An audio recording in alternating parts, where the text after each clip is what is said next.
12 minutes before my daughter's wedding, her almost husband took the corsage off my wrist, not asked me to remove it. Took it. Evan caught the pearl-headed pin before it fell and pressed the flowers into my palm. 3 little ivory roses, already warm from my skin. The processional changed, he said. Behind him, the string quartet was tuning in the conservatory. One violin kept worrying the same high note. Through the bridal room door, I could hear Claire laughing too loudly at something nobody had said. What changed? My mother's having a hard time. He lowered his voice, though not enough. I'm walking her in. You'll need to use the side door and be seated before the music. I looked past him. Claire stood in the open doorway in her wedding dress, one hand gripping the frame. She had heard every word. I thought both mothers were being escorted, I said. Evan's jaw tightened. Only one mother walks in. He glanced at Claire, and so did I. That was the moment. Not when he removed the flowers. Not when he pointed toward the side corridor used by the caterers. The moment was when my daughter looked down at her satin shoes and let him decide which mother was worth seeing. 6 hours earlier, Claire had called me from the bridal suite and said, "Mom, don't be mad. There are sentences that arrive carrying their own weather. Don't be mad is never followed by, I filled your gas tank or I found that casserole dish you thought you lost." I was sitting in my car outside the Hawthorne Inn with a cup of coffee between my knees and 3 garment bags hanging from the hook behind me.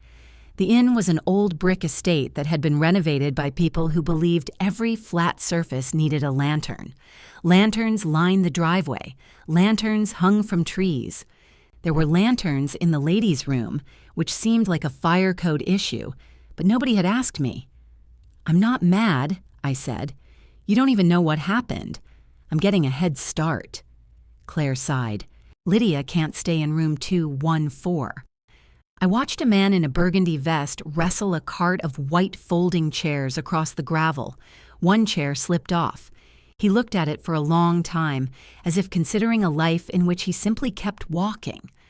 What's wrong with 214? It's near the elevator. She requested the elevator. She thought she wanted to be near it. Now she says the bell is going to keep her awake. It's 8 in the morning. I mean tonight.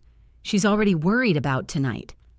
Claire had a talent for describing other people's unreasonable behavior in a tone that suggested reasonableness was the crueler option. And where would Lydia like to sleep? There was a pause. I took the coffee from between my knees before it became part of the upholstery.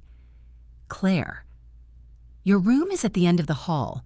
My room is also my room. I know, obviously.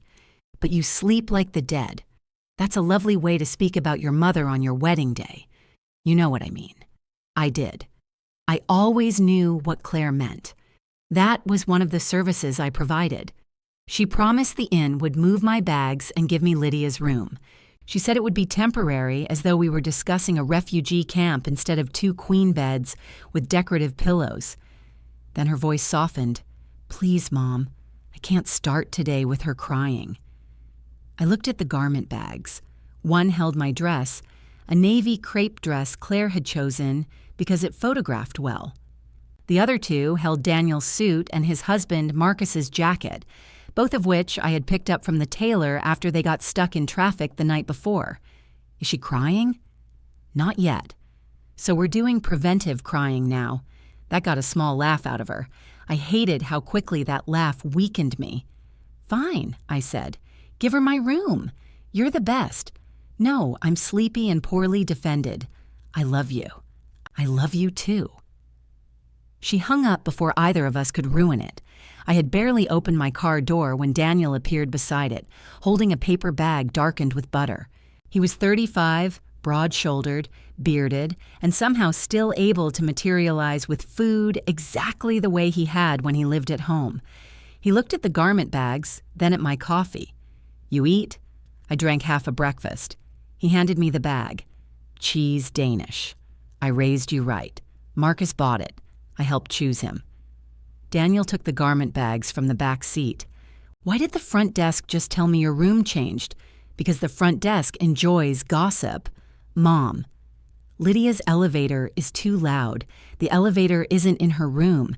It may enter later. We don't know its intentions. He stared at me. What?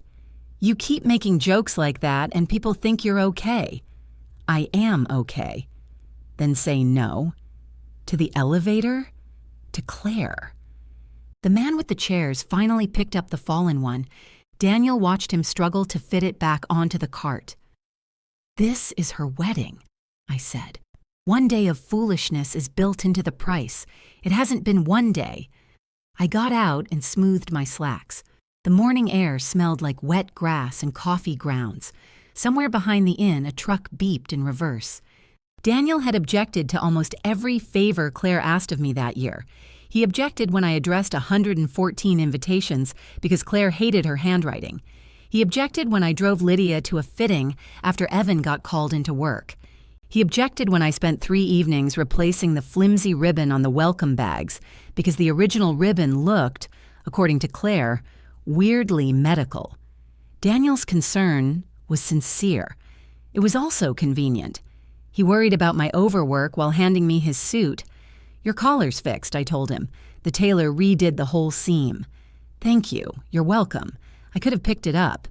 You were coming from Baltimore. I still could have. You would have arrived at midnight, woken Marcus, and blamed the highway department. I'm capable of blaming people quietly. We carried everything inside. The Hawthorne lobby had been taken over by white flowers and women with clipboards. Claire's friend Becca hurried past us with a box labeled Votives, although the box was plainly full of extension cords. At the front desk, Lydia stood in a pale green robe speaking to a manager. She saw me and opened both arms. Oh, Marian, I feel terrible. Lydia Cole was a handsome woman of 63 with silver blonde hair that never seemed to encounter humidity. Even in a robe, she looked prepared to accept a plaque. Her embarrassment was real, which almost made the situation worse. It's fine, I said. No, it isn't. You had that lovely, quiet room. I've slept through Daniel assembling furniture. I was 12, Daniel said. You used a hammer at 1 a.m. The bookshelf was urgent. Lydia touched my arm. I told Claire not to move you. The manager looked down at her computer with the expression of a person witnessing perjury. It's handled, I said. It's just that the elevator bell sounds exactly like the monitor in the hospital where my mother died. Daniel stopped smiling. Lydia's mother had died 8 years earlier. I knew because I had heard the story during the dress fitting, the tasting, the shower, and a 40-minute drive during which Lydia refused to let the radio play because certain songs reminded her of hospice. Grief had given her a skeleton key. Every locked door in the family opened for it. I understand, I said. She squeezed my wrist. You always do. That was supposed to be gratitude. It landed like an assignment. Upstairs, the bridal suite was already warm from curling irons and bodies. Claire stood near the window in leggings and one of Evan's old college shirts. Her dark hair was clipped into sections, making her look both regal and electrocuted. When she saw me, her face changed. Not dramatically. Claire had never been dramatic with me. Her shoulders simply dropped an inch, as though I had arrived to take a bag she had been carrying. You're here. I was told there'd be a wedding. She crossed the room and hugged me. For a moment, she smelled exactly as she had at 16. Vanilla lotion, hairspray, nerves. You okay? I asked. I'm great. Your left eye is twitching. It's excited. The makeup artist laughed. Claire did not. On the bed lay the ivory satin robe I had embroidered with her new initials, CLC. I had asked her twice whether she wanted the married initials before the ceremony. She said it would be cute in photographs. I had stitched them while watching a detective show, pulling out the C 3 times because my hands kept making it lean toward the L. Claire noticed me looking at it. It's perfect, she said. Everything is perfect. A crash came from the bathroom. Becca shouted, "Nobody panic!" It was glass, but it wasn't important glass. Claire closed her eyes. I touched her shoulder. Sit. Eat something. I can't. You can chew while anxious. I've seen you do it. I opened Daniel's paper bag and tore the Danish in half. Claire accepted a piece, then held it without eating. "Evan's downstairs with Lydia," she said. "She thinks the processional makes it look like she's less important." My hand paused over the pastry. The processional had been settled for 3 months. Daniel would escort me first. Then Evan would walk Lydia in, kiss her cheek, and take his place. Claire had designed it herself after insisting both mothers should be honored equally. "How does it do that? Because you're going first. Someone has to, I know." That's what I said. "Good." She thinks first means primary. And if she went first, then she'd think people were getting her out of the way. I waited for Claire to smile. She didn't. Across the room, the photographer arranged perfume bottles on a silver tray, moving them by fractions of an inch. "What does Evan say?" I asked. "He says we should be sensitive." "Sensitive to which order?" "Mom." It was only my name, but it carried a warning. Do not become the next thing I have to manage. I folded the pastry bag and set it down. "I'm going to get dressed." Claire caught my hand. "You're still walking in, obviously, with Daniel, just like we planned." She looked straight at me when she said it. That mattered later. For a long time, it was the part I kept returning to, not because she lied, but because I believed she meant it when she spoke. Then Becca came out of the bathroom holding the broken stem of a champagne glass. "Good news," she announced. "The champagne survived." Claire laughed, and the room moved on. So did I. I carried my navy dress down the hall to room 214, where the elevator bell gave one soft, harmless ding. On the desk, the inn staff had left Lydia's luggage tag and a card welcoming her to Claire and Evan's joyous beginning. My own bags had not arrived. I stood there with my dress over one arm and listened to the elevator rise and fall behind the wall. Then my phone buzzed. It was Claire. "Mom, would you mind coming back? My veil hook is loose. Bring your sewing kit." I looked at the message, then at the quiet room I had been given. Of course I had a sewing kit. Of course she knew I would. I brought it. The sewing kit lived in a faded blue cookie tin with a windmill on the lid. The cookies had been gone since 1997, but the tin had traveled through 3 apartments, 2 houses, and more family emergencies than most paramedics. Inside were needles, safety pins, hem tape, 2 kinds of chalk, and little cards of thread organized by color, because disorder is expensive when somebody is standing over you in a wedding dress. When I returned to the bridal suite, Claire was on a platform in front of the mirror. Her dress had gone from fabric to fact. It was simple from the front, fitted through the waist with a wide neckline that showed her collarbones. The back was another matter. Tiny covered buttons ran from her neck to the base of her spine, each one apparently designed by a person who hated mothers. "Oh," I said. Claire met my eyes in the mirror. "Good, O. Very good, O." Her mouth trembled, then settled. "You like it?" "I liked it on the hanger. On you, I'm a little offended. Why? You had no right to keep this from the general public until today." She laughed. The makeup artist told her not to cry, which of course made her eyes fill immediately. I set the cookie tin on the vanity and inspected the veil. One of the thread loops holding the comb had pulled free.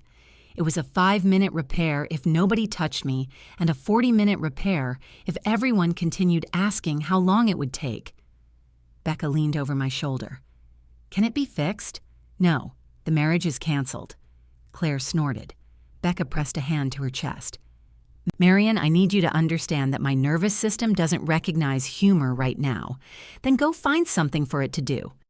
She went to check the place cards, which had already been checked, by me, Claire, the coordinator, and a woman named Tamika, who seemed to have joined the wedding party by walking confidently into the wrong room. I threaded a needle. Claire watched me in the mirror. "Do you remember when you made my winter formal dress? The red one, the burgundy one. It was red before you found a fashion magazine. You stayed up all night because I changed my mind about the sleeves. You cried. I was 21. You cried like you were being deported. I was going through something. You were going through chiffon." Her smile stayed for a few seconds, then thinned. Were you mad? At the sleeves? At me? I pulled the thread through the torn loop. Probably. You never said. I didn't think it would help the dress.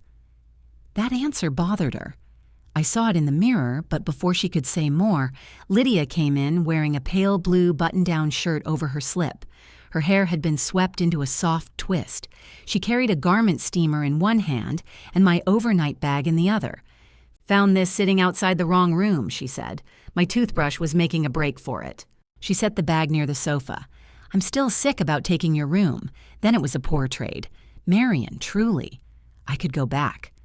Claire turned her head too quickly, and the makeup artist caught her chin. "Don't move, I'm not moving." "You moved while saying it." Lydia looked from Claire to me. The offer hung there, shiny and insincere. If I accepted, Claire would have to rearrange the rooms again, Lydia would feel rejected, and Evan would hear that I had made his mother move on the morning of his wedding. I tied off the thread. "Stay where you are," I said. "We're all settled." Lydia exhaled. "Thank you." Claire's shoulders relaxed. The smallest family roles are built that way, not with declarations, with one person breathing easier because another person agreed to stay uncomfortable. I slid the repaired comb into Claire's hair. Her veil fell down her back, softening everything it touched. Lydia clasped her hands. "Oh, Claire." This time, the tears came from both of them. The photographer moved in. I stepped away so she could get a clean shot of Lydia holding Claire's face. "Nobody asked me to move. That was the trouble with practice. Eventually, you did it before anyone had to." I carried the sewing tin to my new room and changed in the bathroom, because the garment bags had arrived draped across the bed with muddy wheel marks along the bottoms. My dress was unharmed. Daniel's suit, which he had already retrieved, had apparently escaped too. The navy crepe fit well, though the zipper caught halfway up. I twisted, pulled, lowered it, pulled again, and considered dying there rather than calling for help. A knock saved me. "Mom," it was Daniel. I opened the door 6 inches. "Come in and make yourself useful." He zipped me up without comment. Marcus stood in the hall in his newly repaired jacket, holding 2 coffees and a banana. Marcus was lean, soft-spoken, and dressed better than Daniel even when Daniel was wearing a suit tailored to his body. He handed me a coffee. "You look beautiful. You're my favorite." "I bought the coffee," Daniel said. "Then you've misunderstood gift presentation. Marcus offered me the banana, too. You need food." "I had Danish."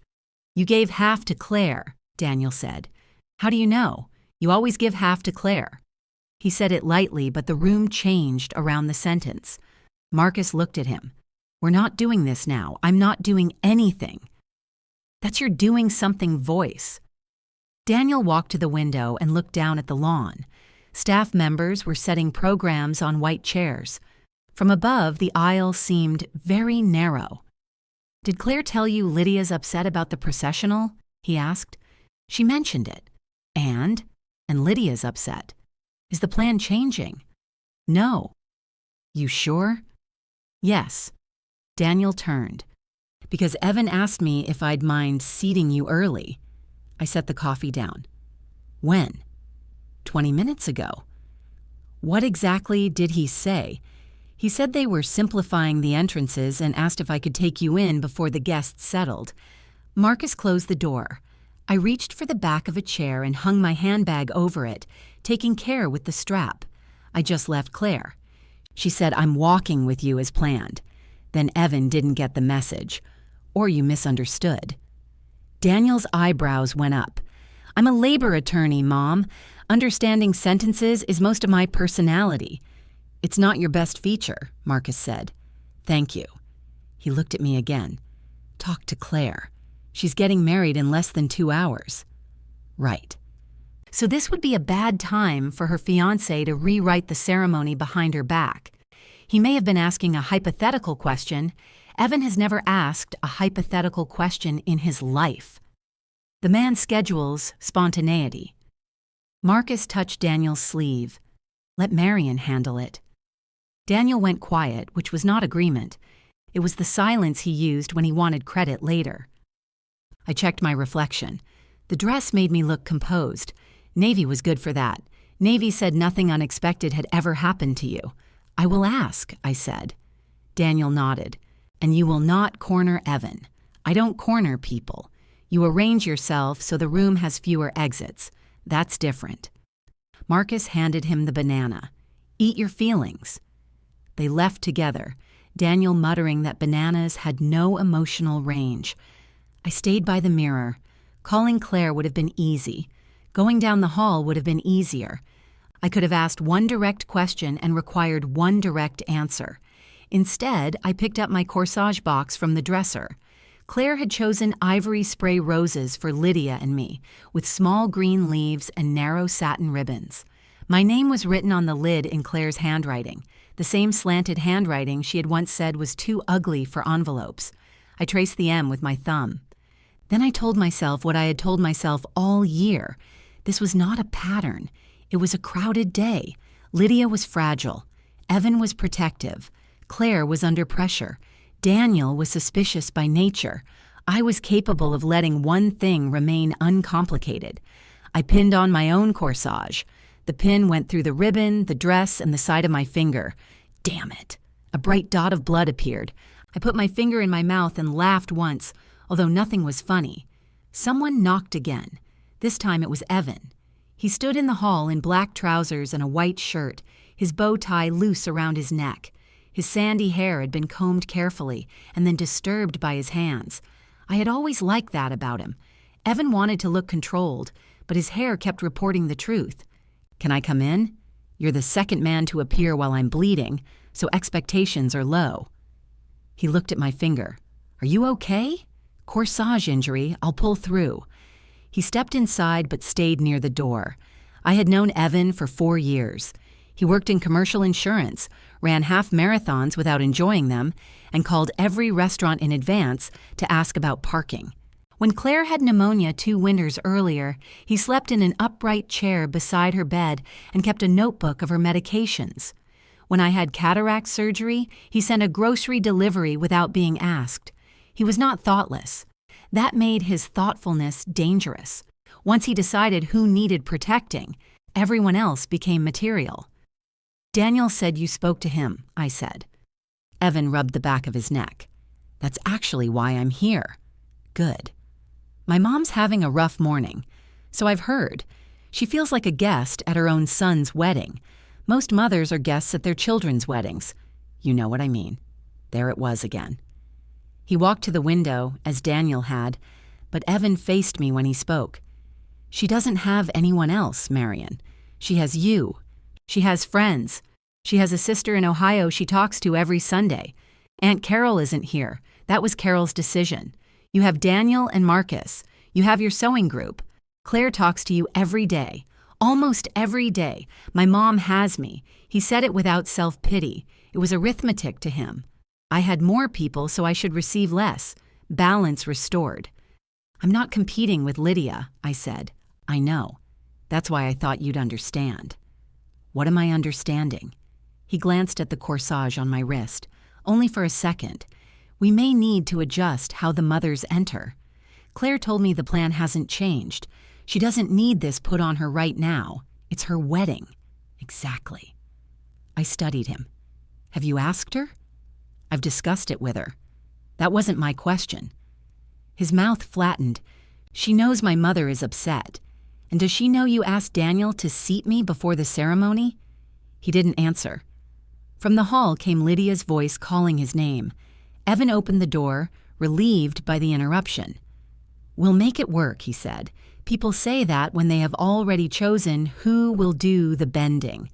After he left, I should have gone straight to Claire.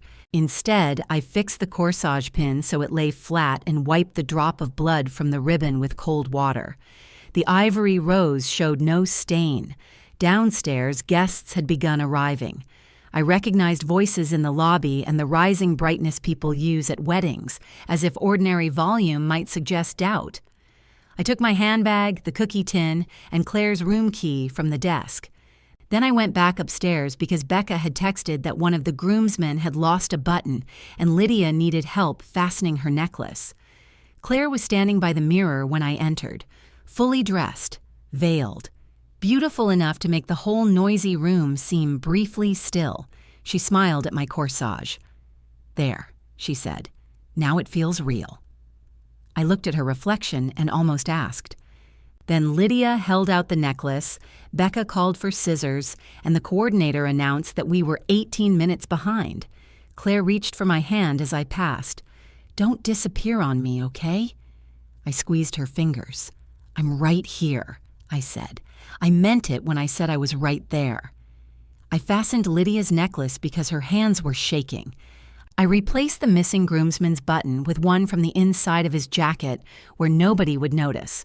I found the coordinator's scissors underneath a stack of ceremony programs, even though she insisted she had already looked there.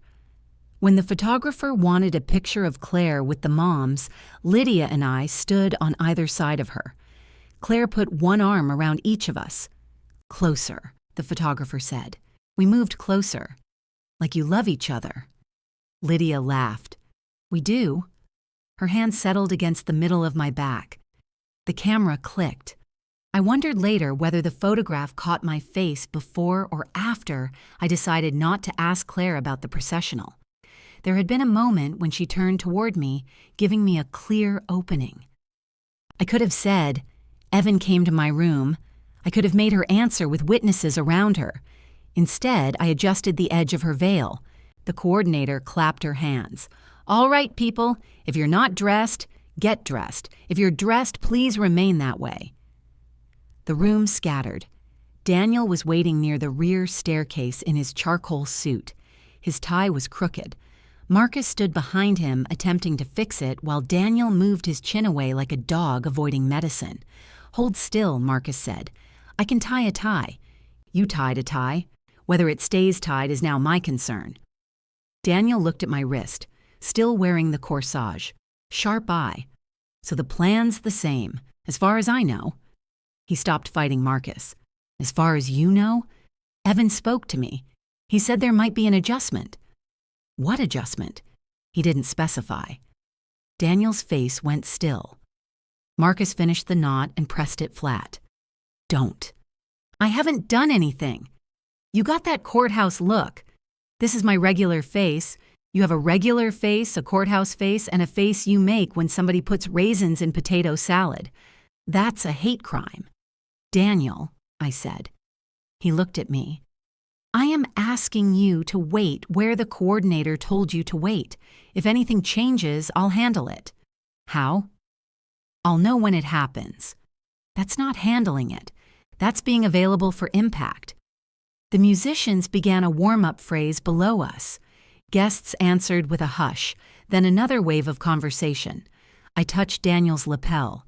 "Claire needs her brother here. She needs her mother, too. I'm here." He glanced toward the bridal suite. "Maybe remind her." The coordinator appeared at the bottom of the stairs and waved frantically. "Wedding party, positions please." "I'm wedding party adjacent," Marcus said. "You're in charge of keeping him pleasant," I told him. Marcus looked at Daniel. "That position should come with dental." They went downstairs. I returned to Claire's room to leave the sewing tin. Only Claire and Becca remained.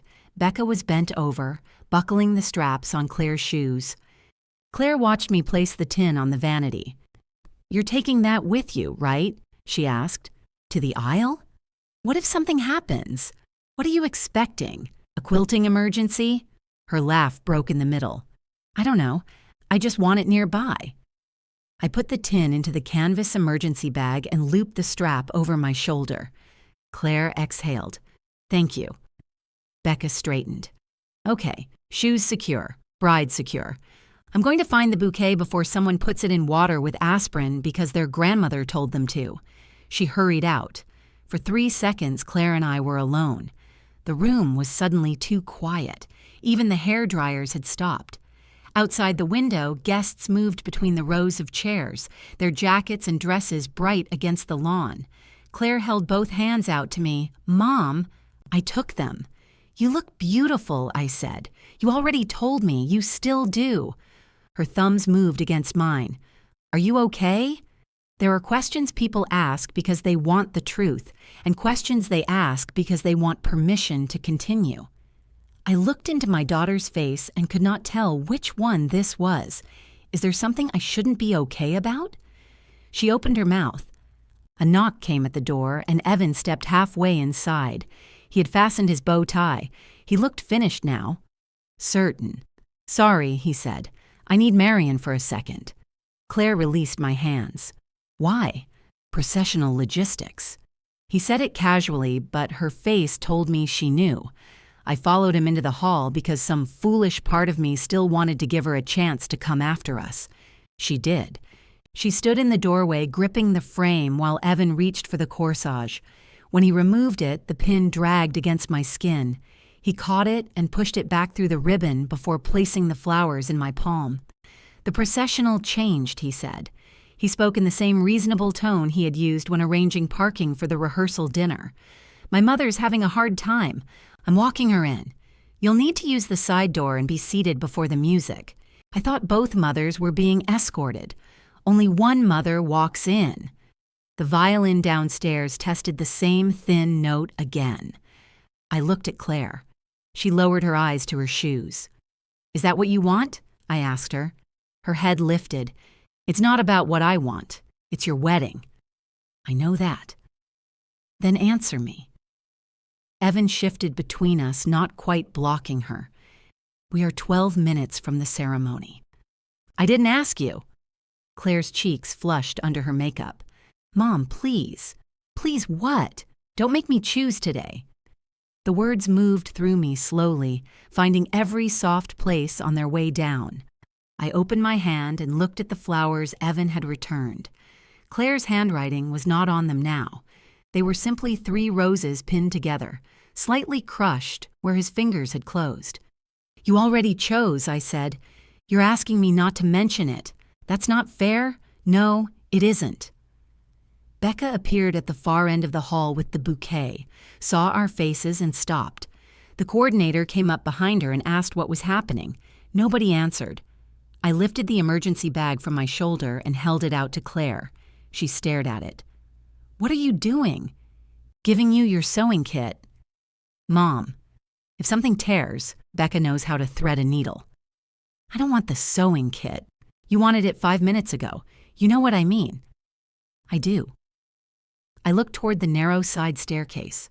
At the bottom was the service corridor that led behind the kitchen. A stack of folded tablecloths stood beside the door. If I go through there and sit down quietly, I asked, will you ever admit what you asked me to become? Claire's eyes filled. Can we do this after? After is where you always put me. Evan's face tightened. That's an incredibly cruel thing to say to her right now. Claire flinched, and I almost apologized. Habit reached up inside me like a hand. I closed my mouth around it. I love you, I told her. I hope today is beautiful, but I will not be hidden so everyone else can feel comfortable. She looked at the emergency bag between us. You're leaving? I'm not using that door. Then walk in with Daniel. We'll fix it. Evan turned to her. Claire. She glanced at him, then back at me. The few seconds of courage had frightened her. I can't do this, she whispered. I nodded. All right.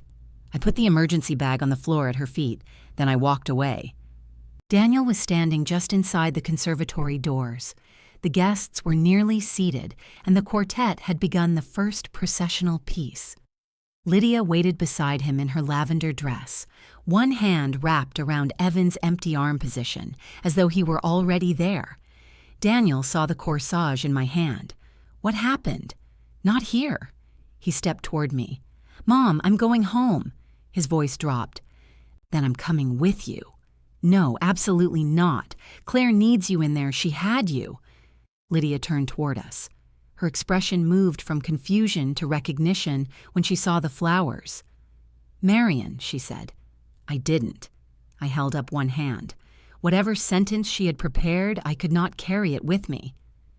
The coordinator came through the doors, pale with alarm. We need to begin. Daniel ignored her. I'm not walking back into that room like this is fine. It isn't fine. Then why should I pretend? Because Claire is your sister, and today will be complicated enough without her losing all of us at once. She didn't lose us. She, Daniel. He stopped. I straightened his tie, though it did not need straightening. Attend the ceremony. Sit with Marcus. Do not give a speech. Do not make a scene. After that, you may make your own decision. His eyes had gone red. This is your decision. Yes. You'll call me? When I get home. Lydia approached carefully. Marian, I thought Evan was changing the order. I didn't know he was removing you. I believed her. That did not make room inside me for her innocence. You knew you were asking him to change something Claire promised me. I was upset.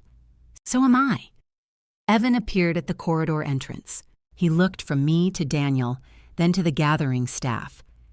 Can we please keep this private? Daniel laughed once, with no humor in it. I touched his sleeve before he could speak. We are, I said to Evan. I'm leaving. His relief arrived before he could hide it. That was the last thing I saw. I took the side corridor after all, but I did not use it to reach a hidden chair. I followed it past the kitchen, where servers arranged miniature crab cakes on silver trays, and out through a loading door into the sharp white afternoon. My car was alone at the far edge of the gravel lot. I sat behind the wheel and placed the Corsage on the passenger seat. Music drifted across the lawn, softened by brick and distance. My phone rang. Claire. I watched her name brighten the screen. Once, twice, 3 times. Then it stopped. A message appeared. Please come back. We can talk after. I need you here. I picked up the phone. For 1 second, my thumb hovered over call. Then the quartet changed songs, and through the trees came the faint sound of guests rising. I turned the phone face down, started the car, and drove away before my daughter walked down the aisle. The first red light lasted long enough for me to change my mind. I could turn left, circle the inn, park near the kitchen, and slip into the last row before Claire reached the aisle. Nobody would need to know I had left. Daniel would see me and relax. Claire could have her ceremony without an empty chair cutting through every photograph. The light turned green. The car behind me tapped its horn. I went straight. My navy dress pulled tight across my stomach as I drove. I had not eaten enough, and the coffee had settled into a hard little fist beneath my ribs. At a gas station 10 miles from the inn, I bought a bottle of water, salted peanuts, and the least festive sandwich in Maryland. The cashier glanced at my dress. Going somewhere nice? Apparently not. He looked at the corsage on the passenger seat, then back at me. I smiled before he could ask. Long story. Most flowers are. That surprised a laugh out of me. He handed me my receipt. Hope the day gets better. It'll get different. I ate half the sandwich in the parking lot. The bread stuck to the roof of my mouth. My phone vibrated every few minutes, but I kept it face down in the cup holder. At home, the quiet felt staged. I left my shoes by the front door and walked barefoot into the kitchen. The house still held evidence of the wedding everywhere. Silver ribbon curled beside the fruit bowl. 2 unopened packages of ivory cardstock leaned against the wall. A box of welcome bags I had assembled and forgotten to deliver sat beneath the table. For 11 months, the wedding had been a second resident. It occupied chairs. It received mail. It woke me at night to ask whether 72 inches was enough ribbon for a 6-foot table. Now it was happening without me. I placed the corsage beside the sink and opened the bottle of water. The roses had begun to brown at the edges. 1 green leaf was bent backward from Evan's hand. My phone buzzed again. 6 missed calls, 3 from Claire, 1 from Becca, 2 from Daniel. There were 12 text messages, most of them from people who had no idea what had happened. Ruth from my tailoring circle had written, "You look gorgeous in the picture Claire posted. Navy is your color." The photograph showed Lydia and me on either side of Claire. Lydia's hand was on my back. I was smiling toward the camera. The caption read, "My beautiful moms." I sat at the kitchen table. Another message appeared. This one was from Evan. "Claire is devastated. Please don't turn this into something it isn't." I read it twice. Then I set the phone down and laughed. The sound came out too loud in the empty kitchen. I typed, "What is it?" The little dots appeared immediately, vanished, appeared again. A stressful misunderstanding on a day when emotions are high. We can talk when everyone is calmer. I looked at the corsage. You removed the flowers from my wrist and told me only one mother could walk in. His answer came more slowly. Because you were refusing to be flexible when my mother was in distress. That doesn't mean anyone was excluding you from the wedding. I typed 3 different responses. I erased all of them. The phone rang in my hand. "Daniel." I answered. "Are you home?" "Yes." "Are you alone?" "Yes." "You shouldn't be alone. I'm 61, not a Labrador." In the background, I heard a door close and Marcus say something too low to catch. "How was the ceremony?" I asked. Daniel was silent. "Daniel." She cried through most of it. The water bottle crackled under my fingers. Did she get through her vows? Yes. Did Evan? Yes. Then they're married. Technically. Don't start. He spent the entire receiving line telling people you got sick. I closed my eyes. Of course he had. A sick mother was sad but manageable. An absent mother raised questions. Did Claire hear him? Once. She didn't correct him. That hurt less than it should have. Maybe there are limits to what the body can admit in one afternoon. Did you sit with Marcus? I stood at the back. You were supposed to sit. Your chair was empty. Then you should have taken another chair. Evan asked me to sit in yours. I opened my eyes. He what? Said it would look less obvious in the wide shots. I leaned back slowly. The chair legs scraped the floor. What did you say? Marcus said it first. From farther away, Marcus called, I said no, thank you. He did not say thank you, Daniel added. I said it afterward. Despite myself, I smiled. Where are you now? In the parking lot. The reception is starting. I know. You need to go back inside. No. Daniel. You asked me to attend the ceremony. I attended. You specifically told me I could make my own decision after. I could hear my own words coming back with irritating accuracy. Claire will notice you're gone. I hope so. That isn't helpful. No, helpful is addressing invitations until your hand cramps. Helpful is giving away your hotel room. Helpful is letting somebody pull a corsage off your wrist because their mother wants the aisle to herself. Lydia didn't know that was what Evan planned. She knew enough. Maybe. She's an adult, Mom. So is Claire. The words came out sharper than I intended. Daniel went quiet. Marcus spoke near the phone. We're coming to you. You don't have to. We know, he said. They arrived 40 minutes later, carrying my overnight bag, Daniel's boutonniere, and a foil-wrapped dinner neither of them had eaten. Marcus wore his jacket over one arm. Daniel had loosened his tie and removed one shoe. Why are you missing a shoe? I asked. It's in the car. Why? I took it off. That doesn't answer anything. It hurt. You wore it through the ceremony and removed it for the drive? I processed grief through footwear. Marcus kissed my cheek. He kicked the car door. I did not kick it. I pushed it with conviction. Your shoe came off. It was a poorly designed moment. I stepped aside to let them in. They had brought my overnight bag from room 214 because Daniel refused to leave it at the inn. My dress for the farewell breakfast was still folded inside. I carried the bag upstairs and left it unopened on my bed. When I returned, Marcus had put the foil dinner in the oven. Daniel stood at the kitchen counter staring at the welcome bags under the table. What are those? Leftovers. They're filled? Most of them. With the local jam and the little maps, and pain reliever, mints, and the tissues Claire said were too scratchy. He pulled one out. The tag read, Welcome to our beginning in gold lettering. You made all these. Not all. Becca helped. How many are left? 23. Why? The guest count changed. And you just kept them? What was I going to do? Hand them out at the bus station? Daniel slid the bag back under the table with both hands, too carefully. Marcus opened cabinets until he found plates. Do you have wine? I have cooking wine. We're not there yet. I have gin. We may be there. We ate reception chicken at my kitchen table, while Claire's reception happened 32 miles away. The chicken was cold in the middle and covered in a sauce that had separated during transport. Marcus praised it with the solemnity of a diplomat. Daniel pushed his food around. Did she ask why I left? I said. Yes. What did you tell her? The truth. Which truth? That Evan removed you from the processional and you chose not to be seated through the kitchen. Service corridor, that's the part you're correcting? Words matter. So does leaving. I put down my fork. You think I shouldn't have?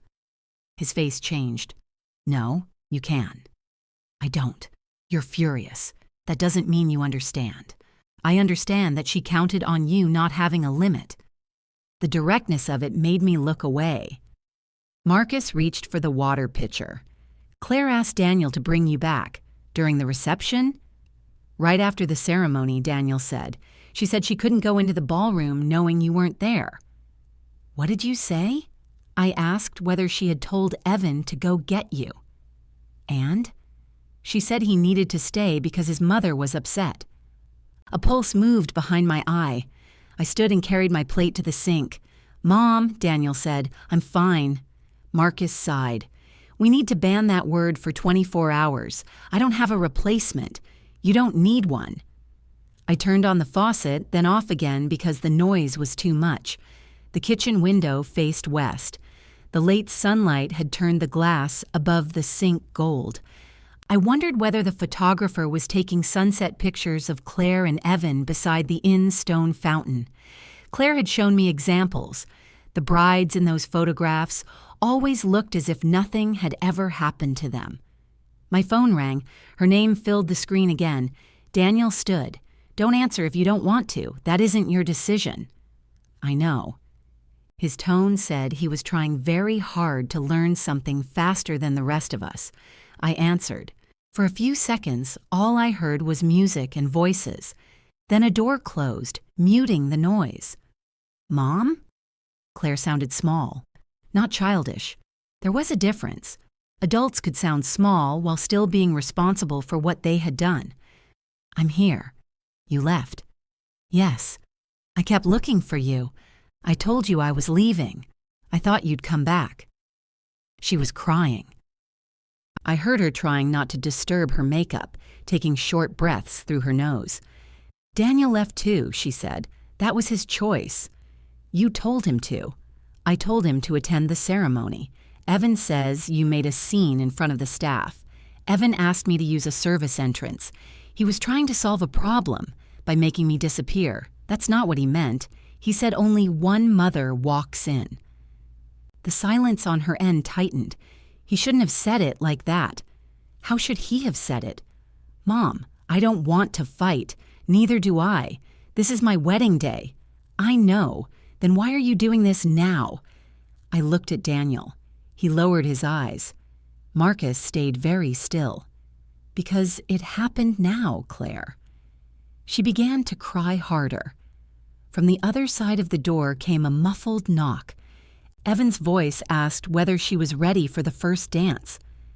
I need you here, she whispered. There it was. The sentence that had opened every locked door for 32 years. I closed my eyes. I love you, I said, but I'm not coming back tonight. Her breathing stopped for a moment. Then the call ended. Not dramatically. No final accusation, no goodbye. 1 second, my daughter was in my kitchen through a phone. The next, she was gone. A video began automatically on social media before I could close the screen. Someone had posted Claire and Evan entering the ballroom beneath lifted sparklers. Lydia walked behind them, smiling through tears. Claire smiled too. I turned the phone off and slid the corsage into the kitchen drawer where I kept batteries, takeout menus, and keys that no longer opened anything. Daniel stayed until the sky was dark. Before leaving, he washed all 3 plates, including mine. When the house was quiet again, I opened the drawer. The roses looked gray without the afternoon light. I touched one bruised petal, then shut them back inside. The drawer stayed shut until morning. I slept in my makeup, woke at 4, brushed my teeth, and went back to bed without changing out of my dress. At 7, I found a navy crease pressed across my waist and one earring tangled in my hair. My phone was still off. I carried it into the kitchen and set it beside the coffee maker. Turning it on felt less like using a device than opening a door after hearing something heavy fall on the other side. The screen filled with notifications. Claire had called once more at 12:47. Becca had sent 3 messages. Lydia had left a voicemail. Daniel had written, "Home. Love you." Marcus had added, "He found the shoe." There were photographs, too. Claire beneath the lights in the ballroom, Evan feeding her cake, Lydia dancing with him, her face tilted toward his shoulder. Daniel appeared at the edge of one picture, standing near an exit with his jacket buttoned and his expression unfit for publication. Becca's messages were practical. "I have your sewing kit." Then, and the emergency bag. Then, at 1:18 in the morning, "I'm sorry." I poured coffee before listening to Lydia's voicemail. "Marion, it's Lydia. I don't expect you to call tonight. I just want you to know I never asked Evan to remove you from the processional.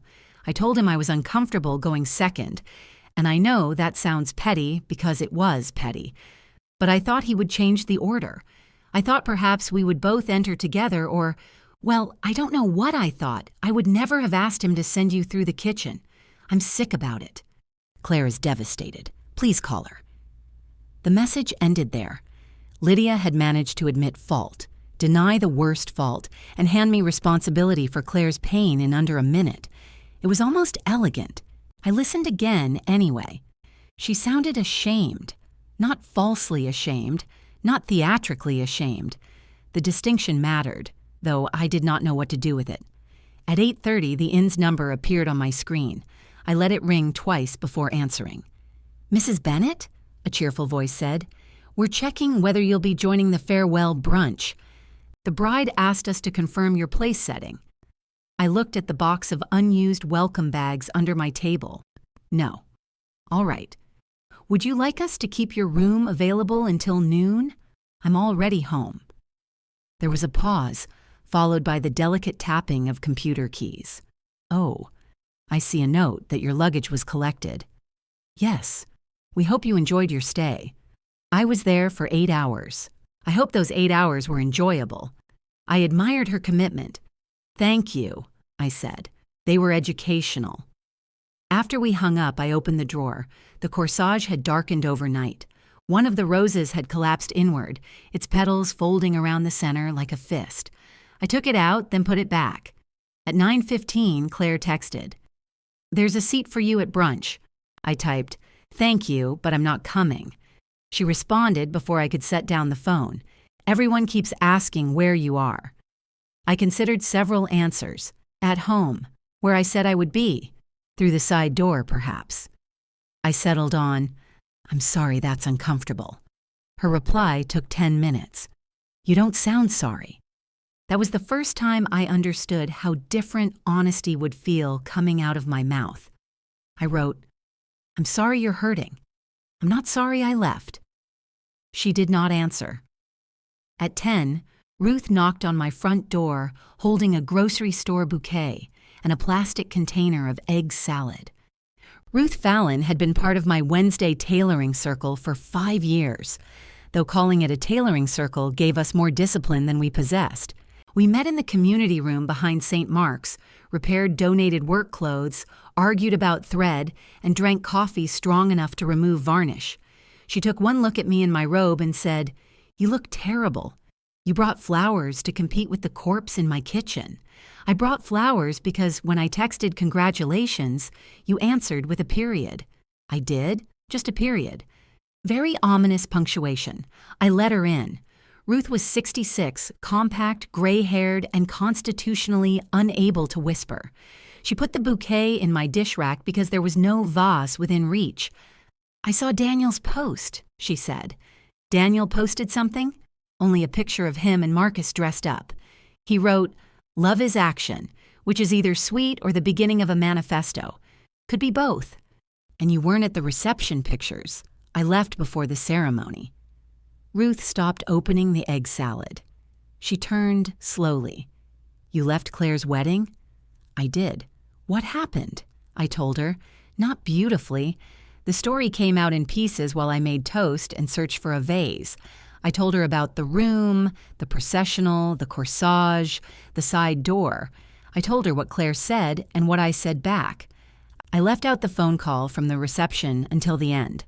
Ruth listened without interrupting, which was so unlike her that I checked twice to make sure she was breathing. When I finished, she opened the refrigerator and put away the egg salad. That's it? I asked. What do you want me to say? I don't know. Something loud. I'm thinking. Quietly? It happens. She filled a vase with water and rearranged the flowers. They were pink carnations with one ambitious lily in the center. Do you think I was wrong? I asked. I think you did a hard thing. That wasn't the question. It's the answer I have. I folded the bread bag over itself. Ruth set the vase on the table. If you'd asked me before the ceremony, I might have told you to sit down and deal with it later. Why? Because missing your daughter's vows is permanent. I looked at the toaster. The lever popped. Both slices came up burned. Ruth took them out and scraped the black edges over the sink. But, she said, sitting down would have been permanent too. How? You would remember where you entered every time you saw the wedding pictures. Claire would remember that she could ask it and still have you smiling in the front row. Evan would remember you bend. She spread egg salad over the scraped toast.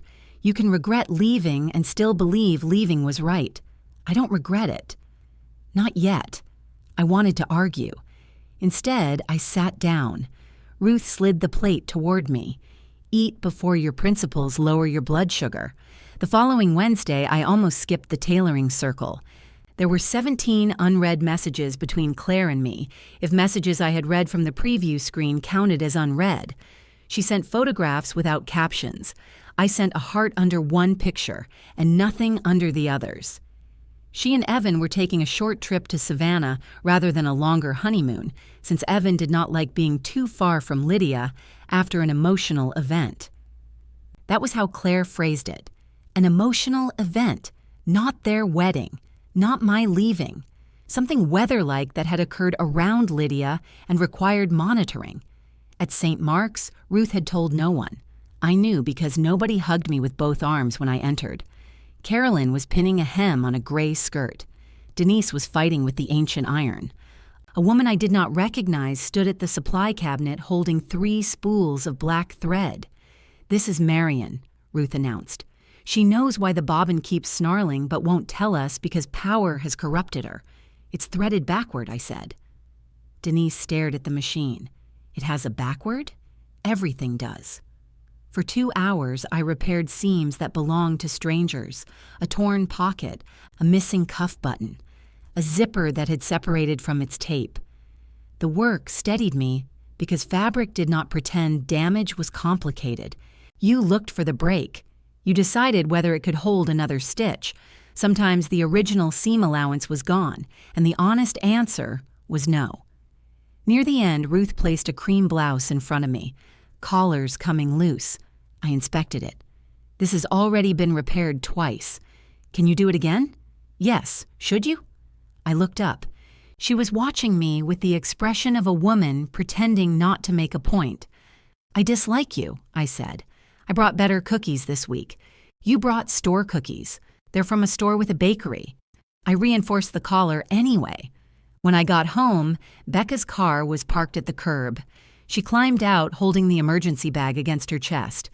Her blonde hair was pulled into a knot, and she wore sunglasses despite the cloudy afternoon. I should have called, she said. You texted. You didn't answer. That usually means don't come. I know. I panicked. She followed me inside. The cookie tin sat at the bottom of the bag beneath safety pins, tissues, stain remover, breath mints, and the flat shoes Claire had changed into after dinner. Becca removed the shoes quickly. Sorry, those aren't yours. I suspected. She set the sewing tin on my table. I didn't know what Evan was going to say, she began. You don't have to explain. I was standing right there. Yes. And I didn't say anything. You weren't the person I was waiting to hear from. Her face crumpled, and for one alarming second I thought she might cry. Instead, she took off the sunglasses and rubbed the bridge of her nose. Claire kept saying you'd come back. I know. She delayed the processional 8 minutes. That detail entered me in a place I had not protected. What did Evan say? That you were forcing her to choose sides. Did Claire agree? Becca looked at the floor. She said you always needed time to cool down. I pulled out a chair and sat. Becca remained standing. At the reception, she went into the bathroom after talking to you. Evan tried to follow, but she locked the door. I said nothing. She stayed in there until Lydia started crying because she thought guests would notice. Then Claire came out. Of course she did. She asked me whether the empty chair was obvious in the pictures. Becca said. What did you tell her? That it was. I looked toward the drawer. Good. Becca blinked. Good? Someone should tell the truth in photographs. She placed Claire's room key beside the sewing tin. I had forgotten it was in the bag. She asked me to bring you something else. From her purse, Becca removed a small white envelope with Mom written across the front in Claire's slanted hand. What is it? I don't know. You didn't ask? I've decided curiosity is ruining my life. She left without waiting for me to open it. Inside was a printed photograph from the bridal suite. Claire stood between Lydia and me, smiling beneath her veil. On the back, she had written, "This is how I want to remember us." No apology, no acknowledgement of what happened 12 minutes later, just a preferred version, offered like a place I could return to if I agreed not to look past the frame. I put the photograph back in the envelope. Then I opened the kitchen drawer and laid it beside the dead corsage. For the first time, I noticed the drawer would not close. Too many things had been pushed inside. I took out the takeout menus, batteries, old keys, photograph, and flowers, and spread everything across the table. My phone lit up with Claire's name. Did Becca give you the picture? I stared at the question until the screen went dark. Then I picked up the corsage and began removing the pin. The pin had bent near the clasp. I worked it free from the damp ribbon and set it with the old keys. Without the metal holding everything together, the corsage loosened in my hand. One rose dropped onto the table. It landed soundlessly beside a battery. I should have thrown it away. Instead, I found a square of tissue paper in the welcome bag box, wrapped the flowers, and placed them in the white envelope behind the photograph. I did not know whether I was preserving evidence or sentiment. With family, the difference can take years to identify. I answered Claire's message. Yes. She sent a heart. The little red symbol irritated me more than an argument would have. I turned the phone face down and sorted the rest of the drawer. The batteries went into a glass jar. The menus went into recycling. 4 keys remained on the table, none labeled, each attached to some lock I had once considered important enough to keep. Claire called the next evening from Savannah. Wind rushed across the connection. Somewhere near her, Evan said something about a reservation. "Can you hear me?" she asked. "Yes. We're down by the river. It's beautiful." "I'm glad. I sent you pictures." "I saw them. Did you see the one from the hotel balcony?" "Yes." A pause opened between us. In the old days, I would have filled it. I would have asked what she ate, whether the room was clean, whether she packed the shoes that did not hurt her feet. Silence had always made Claire nervous, and I had treated that nervousness like a dish I could clear from the table. She cleared it herself. "Evan says hi. Tell him hello." Another pause. "Are you still angry?" "I'm still hurt." "I know. Do you?" Wynne moved against the phone again. "I don't want to have this conversation from a sidewalk," she said. "Then we shouldn't. I was just trying to call my mom." "You called me. You know what I mean." I looked at the table where the 4 useless keys remained in a row. "Yes," I said, "I usually do." She went quiet. Evan spoke again, closer this time. "Claire, we're going to lose the table." "I have to go," she said. "Enjoy dinner. Love you. I love you too." The words still came easily. That frightened me more than if they had stopped. She asked me to coffee 3 days after they returned. Not lunch, because lunch could become an afternoon. Not my house, because my house held the kitchen drawer. Coffee was neutral. Coffee had cups with handles and a counter where strangers could interrupt. I arrived first and chose a table near the window. Claire walked in wearing white jeans, a blue blouse, and the gold earrings I had given her at the rehearsal dinner. Her wedding ring looked new enough to be deliberate. She saw me, smiled, then seemed embarrassed by the smile. "Hi." We hugged. Her body stayed in my arms half a second longer than usual. I noticed. I wished I had not. She sat across from me and placed her phone on the table. "You look good. So do you." Savannah was hot. It generally is. We walked everywhere. That sounds nice. It was. We discussed humidity for longer than humidity deserved. Claire ordered an iced latte and a lemon muffin. When it arrived, she peeled off the paper and broke the muffin into exact quarters. She had done that for years, always claiming it tasted better in pieces. "How's the tailoring group?" she asked. Denise threaded the bobbin correctly. "No, twice." "Did you take pictures?" "Some moments should remain private." Claire smiled down at the muffin. For a while, we almost found the old rhythm. She told me about a restaurant where Evan had sent back a steak because the menu described it as medium without defining who's medium. I told her about Daniel losing his shoe in the car. "He told you that?" she asked. "Marcus did." Daniel barely speaks to me. He's angry. He had no right to leave the reception. He attended the ceremony, so did 100 people I don't call family. The sharpness arrived quickly, then disappeared beneath her careful expression. "He abandoned me because you told him what happened. He saw what happened. He saw part of it. What part did he miss?" She looked around the coffee shop. At the next table, 2 women in office clothes shared a cinnamon roll while examining a spreadsheet. Behind the counter, a blender started, giving Claire time not to answer. When it stopped, she said, "Evan apologized." "To whom?" "To me." "For what?" "For the way he handled it." "Did he apologize for excluding me?" "He doesn't see it that way." "How does he see it?" "He was trying to get everyone seated without delaying the ceremony any more than it already was. The delay happened because he changed the plan." "I know. Does he?" She pressed her thumb into the muffin. He said the words came out wrong. "Only one mother walks in. Mom."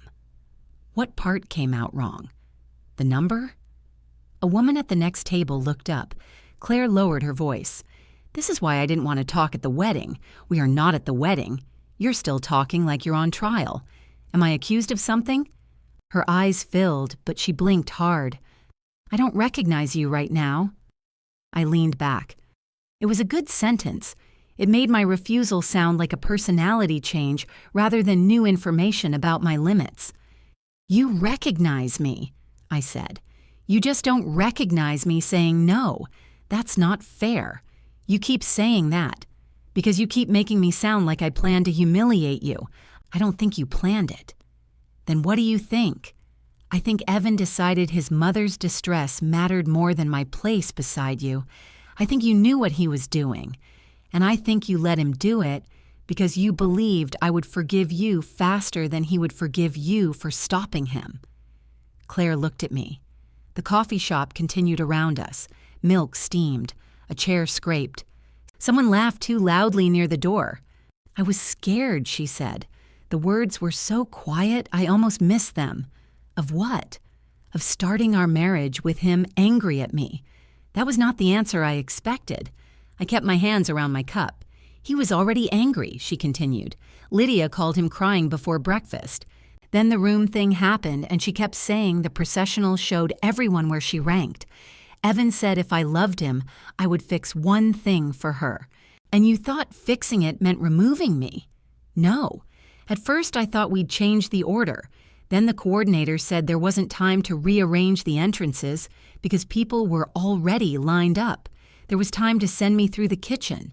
Service corridor." I stared at her. Her mouth tightened with something close to a laugh. Then she covered it with her hand.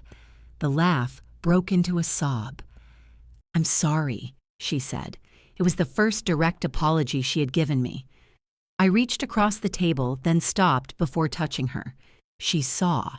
The space between my hand and hers became its own conversation.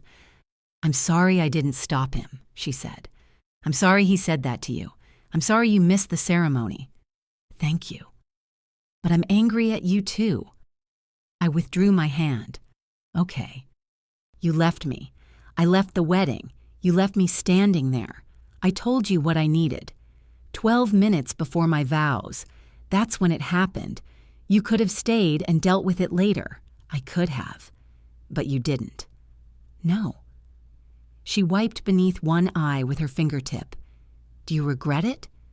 I thought of driving through the green light, the empty chair, Claire crying behind a locked bathroom door, the quartet drifting through the trees while I started my car. "I regret that I missed your vows," I said. "I don't regret refusing the side door?" She nodded, as if she had expected that answer and still hoped for another. "I kept thinking you would come back," she said. "I know, even when the music started." I said nothing. I asked Evan to wait. Becca told me. He said if we waited, it would turn your behavior into the center of the day. Was he worried about you or the schedule? That isn't fair either. Maybe not. She pushed the untouched muffin away. Then she surprised me. "Did you keep the corsage?" "Yes." "Why?" "I don't know." She looked down at her own wrist as if the flowers might still be there. "I kept yours too," she said. "My what?" "The matching corsage box, the one with your name." The box had been left in room 214 when I pinned on the flowers. I had not thought about it again. "It was empty," she said. "I found it after we came back." "Why did you keep an empty box?" "I don't know. For one fragile second, we were speaking the same language." Then her phone lit up. "Evan." She turned it face down. "He's picking me up in 10 minutes. I thought you drove. We're going to his mother's. Is Lydia all right?" She's embarrassed. "About what happened? About Daniel refusing to speak to her at the reception. About people asking why you left. About everything. And you're going to comfort her." Claire's face closed. "She's my mother-in-law." "I know. I'm allowed to care about her." "I didn't say you weren't. You said it like an accusation." I asked a question. "No. You asked it like you already knew what it meant." I looked out the window. Evan's car pulled along the curb. He did not park. He stopped in the loading zone and turned on his hazard lights. Claire gathered her purse. I wanted this to go differently. So did I. She stood, then hesitated. "We have duplicate gifts," she said. 3 slow cookers and 2 knife sets. The return windows are short. Could you come by tomorrow and help me sort the receipts?" The request was so familiar that my body nearly answered before I did. I knew which stores had strict policies. I knew Claire would have shoved cards into random bags during the reception. I knew Evan would call the process tedious and become urgently busy. "I can't," I said. She blinked. "Tomorrow doesn't work? I'm not helping with the returns. It would only take an hour. Then you can do it." Her face changed. Not anger at first. Confusion. "You always help with things like that." "I know. So this is punishment." "No. It feels like punishment. I'm no longer going to prove I love you by doing every unpleasant thing you hand me. I asked for 1 hour. You asked before we finished the first honest conversation we've had since the wedding." Evan tapped the horn once. Several people turned toward the window. Claire picked up her phone. "I have to go." "Yes." She waited for me to soften it. I did not. Outside, Evan leaned across the passenger seat to open her door. He looked through the window at me, lifted one hand, and smiled as if we had all agreed the meeting went well. Claire got into the car. My phone buzzed before they reached the corner. "I hope setting boundaries is worth losing your daughter." I read the message twice. Then I watched Evan's car disappear into traffic and wrote back the only honest answer I had. "I hope loving me is worth learning I have them." Claire did not answer for 6 days. I knew because I counted them while pretending not to. On the first day, I reorganized the hall closet and found 4 umbrellas, none of which opened properly. On the second, I took the box of unused welcome bags to the tailoring circle and let Ruth remove the mints before we donated the rest. You can't donate hotel-sized pain reliever loose in a bag, I told her. I'm not donating it. I'm keeping it. There are 30 packets. I have joints. On the third day, I drove past Claire's house on my way to the grocery store, although her street was not on the way. Her car was in the driveway. So was Evan's. I did not stop. On the fourth, Daniel called and asked what Claire had said at coffee. I'm not reporting on your sister. She reported to me. What did she say? That you're using therapy language to justify being vindictive. I don't go to therapy. I pointed that out. Helpful. She said you refused to help with the gifts. I did. A pleased silence came through the phone. Don't enjoy this, I said. I'm not. You are. I can hear your teeth. I'm proud of you. That's worse. Why? Because I am not setting boundaries to perform growth for you. I didn't say you were. You've been waiting years for me to tell Claire no. I've been waiting years for you to tell anyone no. There it was. Daniel's concern had started collecting grievances of its own. I told you no when you wanted to store that motorcycle in my garage, because it leaked oil. It was also ugly. You don't need a practical excuse, Mom. I don't need you to teach me how to disagree. He exhaled. Neither of us spoke for a moment. Then Daniel said, Are we having a fight? A small one? Should I call back? Not if you're going to make it larger. I love you. I love you too. He hung up. On the 5th day, I took myself to dinner. Not a nice dinner. I went to the family restaurant near the hardware store where the laminated menu had 17 pages, and the waitress called everyone honey without investing in the outcome. I ordered meatloaf and ate it in a booth beneath a framed photograph of a covered bridge.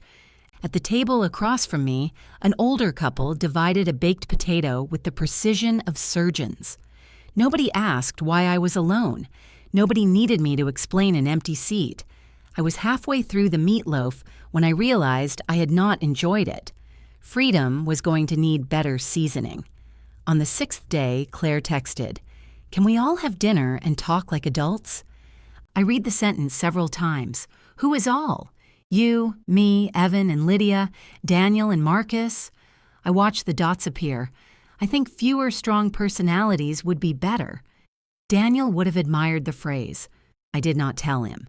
Claire suggested her house on Sunday. She promised nobody would ambush anybody.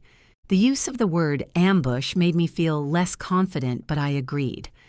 I arrived at 6 with a bottle of wine because my mother had taught me never to enter someone's home with both hands empty. Claire opened the door before I knocked. She hugged me quickly. Thank you for coming.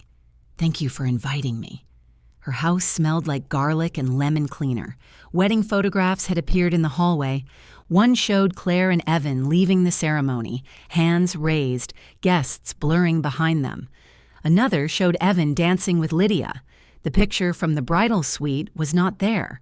In the dining room, Lydia arranged slices of lemon over a piece of salmon that was already cooked.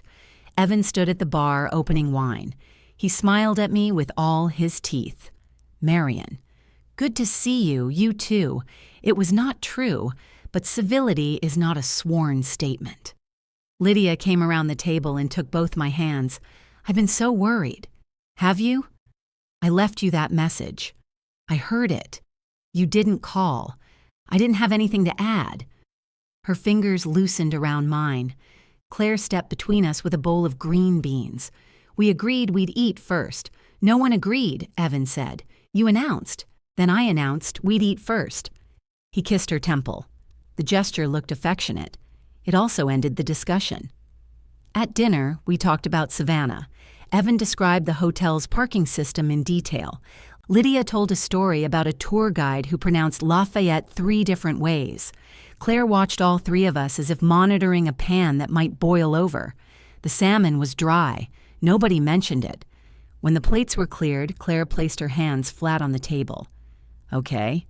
Evan sat back with his wine.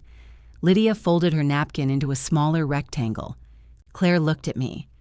I wanted us together because things have gotten out of control. What things? I asked. The silence.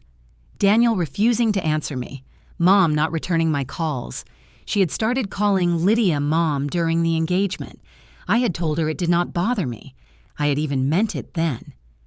I returned your call, Lydia said. Not you. My mother. Oh. Claire flushed.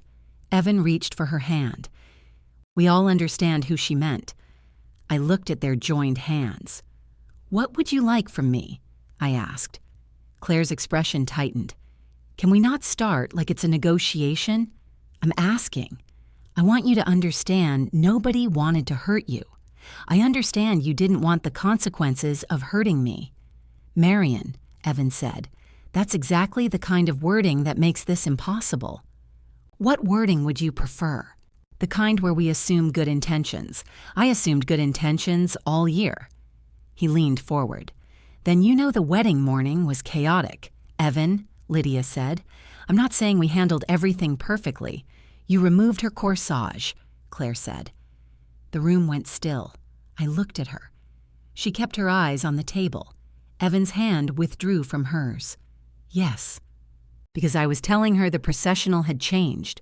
You could have let her remove it. I was trying to help. I almost laughed. Lydia touched her napkin. It was an ugly moment. Thank you, I said. But leaving was also an ugly moment, Evan added. There it is, I said. What? The reason we're here? Claire shook her head. We're here to get past it. No, we're here because Evan wants me to agree that what I did was equal to what he did. That isn't what I said. It is what you need. If we all behaved badly, then nobody has to name who made the decision. I made the decision, he said. I have never denied that. You've called it a misunderstanding. It was a decision made under pressure, to remove me, to adjust the entrance. Lydia pushed her chair back. The scrape startled everyone. Stop changing the nouns, she said. Evan looked at her. What? You removed her. Say it correctly. His face hardened. Mom, you were crying in the downstairs restroom. Yes. You said you couldn't walk in after Marion. Yes. You said it would look like Claire valued her family more than mine. Lydia's cheeks reddened. I said something selfish, she replied. I did not tell you to send Marion through the service corridor. What did you expect me to do? I expected you to fix how I felt. That's what I tried to do. Lydia looked at him for a long moment. Her voice softened. That was my mistake. Not her complaint, not his method. The expectation itself. Claire stared at her. Evan took a drink of wine and set the glass down too hard. So I'm the villain now. No one said villain, I said. You didn't have to. He stood and carried his plate into the kitchen, although the table had been cleared 20 minutes earlier. Claire watched him go. I could see the pull in her body. Every muscle wanted to follow, soothe, explain, prevent. She stayed seated. It lasted less than a minute. Then she stood. I'll be right back. Claire, Lydia said. He's upset. So am I. You just blamed him. I told the truth. Claire looked at me. Are you happy now? The question hit with enough force that Lydia gasped. I did not answer immediately. No, I said. Nothing about this makes me happy. Then what do you want? I want you to stop treating the most upset person in the room as the person who must be obeyed. From the kitchen came the sound of a cabinet closing. Claire pressed her lips together. Then she followed her husband. Lydia and I sat across from one another amid half-empty water glasses. I am sorry, she said. I know. You don't have to make that sound so disappointing. I don't know what to do with your apology while you still expect Claire to comfort you for being embarrassed. She flinched. I do care about her. I believe you. She calls me. I know. She asks how I am. I know. Lydia looked toward the kitchen doorway. I didn't have a daughter, she said. The sentence was quiet, almost private. I felt sympathy move in me and resented how automatic it was. You have Claire, I said. That doesn't require taking her from me. I don't want to take her. Then don't make every proof of love a choice between us. Evan returned alone. He had composed his face. Claire needs a few minutes, he said. I think we should end this for tonight. It was his house, too. He had the right to ask me to leave. I stood. Lydia remained seated. I'll call a car. I can drive you, Evan said. I said, I'll call a car. He looked surprised. It was the first refusal I had heard her give him. At the front door, Evan handed me my coat. I hope you understand, he said quietly. Claire is trying very hard to repair this. So am I. Refusing to let go isn't repair. Neither is asking me to call the break imaginary. His jaw moved. Behind him, Claire stood at the end of the hallway. Her eyes were red, but she did not come closer. Good night, I said. She crossed her arms. Good night. I drove home with the unopened wine bottle still on the passenger seat. I had forgotten to put it on the table, and nobody had asked. Daniel called while I was taking off my shoes. How bad was it? Who told you? Claire. What did she say? That Mom sided with you. I sat on the bottom stair. For a moment, neither of us knew which mother he meant. Then Daniel understood. Oh, he said, that's going to get confusing. Despite everything, I laughed. He laughed too. It was not forgiveness. It was not even relief. But for a few seconds, the whole family was not balanced on my ability to keep one person from being uncomfortable. Then my phone chimed with another message. This one was from Lydia. For Thanksgiving, Evan plans to have dinner at noon here and dessert at 7 with you. He hasn't asked either of us. I thought you should know. I read it once.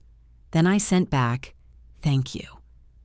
A minute later, Claire wrote, please don't make Thanksgiving another test. I looked at the words and understood that, in my daughter's mind, any boundary I set would now be an exam she might fail. I answered carefully. I'm not giving tests. I'm deciding where I will be. Her response came at once. That sounds like the same thing. I set the phone beside the unopened bottle of wine. For the first time, I did not rush to convince her otherwise. Thanksgiving had always been mine, not legally. Nobody signed over the turkey.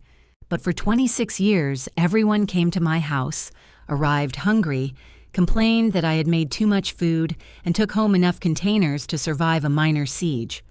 That year, Claire sent me a schedule. 12 o'clock lunch at Lydia's 3:30 rest/drive, 7 o'clock dessert at Mom's. She added a turkey emoji after Mom's, as if poultry made an appointment affectionate. I called her. Did you mean to send this to me? Yes. What happens between 3:30 and 7? Evan thought we'd come home for a few hours. Why? Because it's a long day. For whom? For everyone. I stood at my kitchen counter with a grocery list in front of me. Turkey, celery, butter, sage. My handwriting looked increasingly aggressive down the page. You scheduled me for dessert, I said. We thought that would be easiest. You and Evan thought. We're trying to split the day. You're giving Lydia the meal and me whatever appetite survives. That's not how I see it. How do you see it? A chance to create new traditions. I looked at the turkey emoji again. My tradition includes dinner. Mom, if you do a second dinner, nobody will eat it.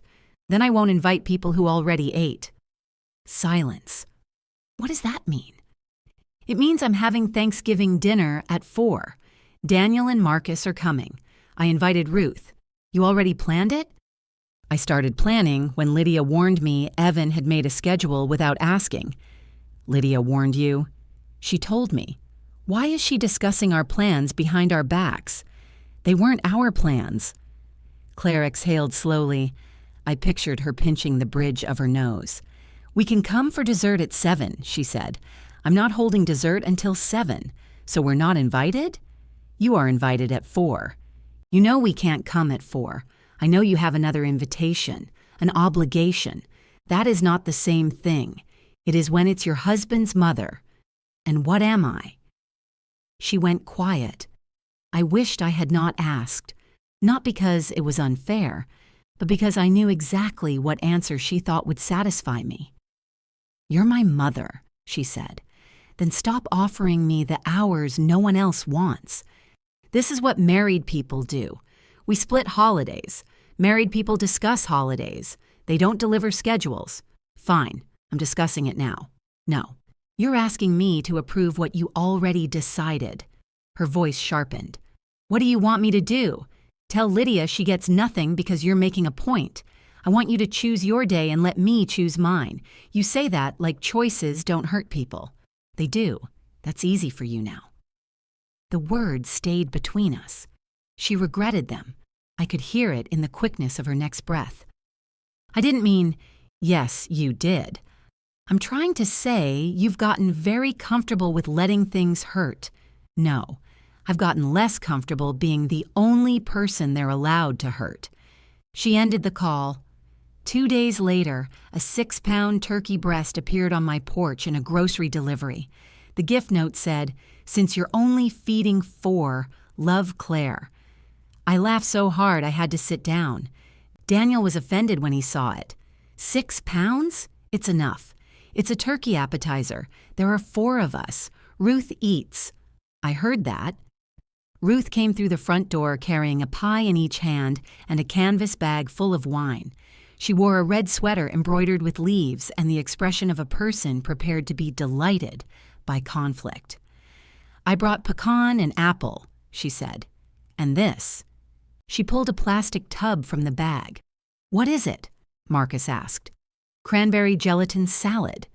Daniel backed away. "Why?" "To remind us suffering exists." It was the first Thanksgiving I had cooked without expecting Claire to walk through the door and ask what she could do after everything was already done. I kept turning when I heard cars outside. At noon, I peeled potatoes.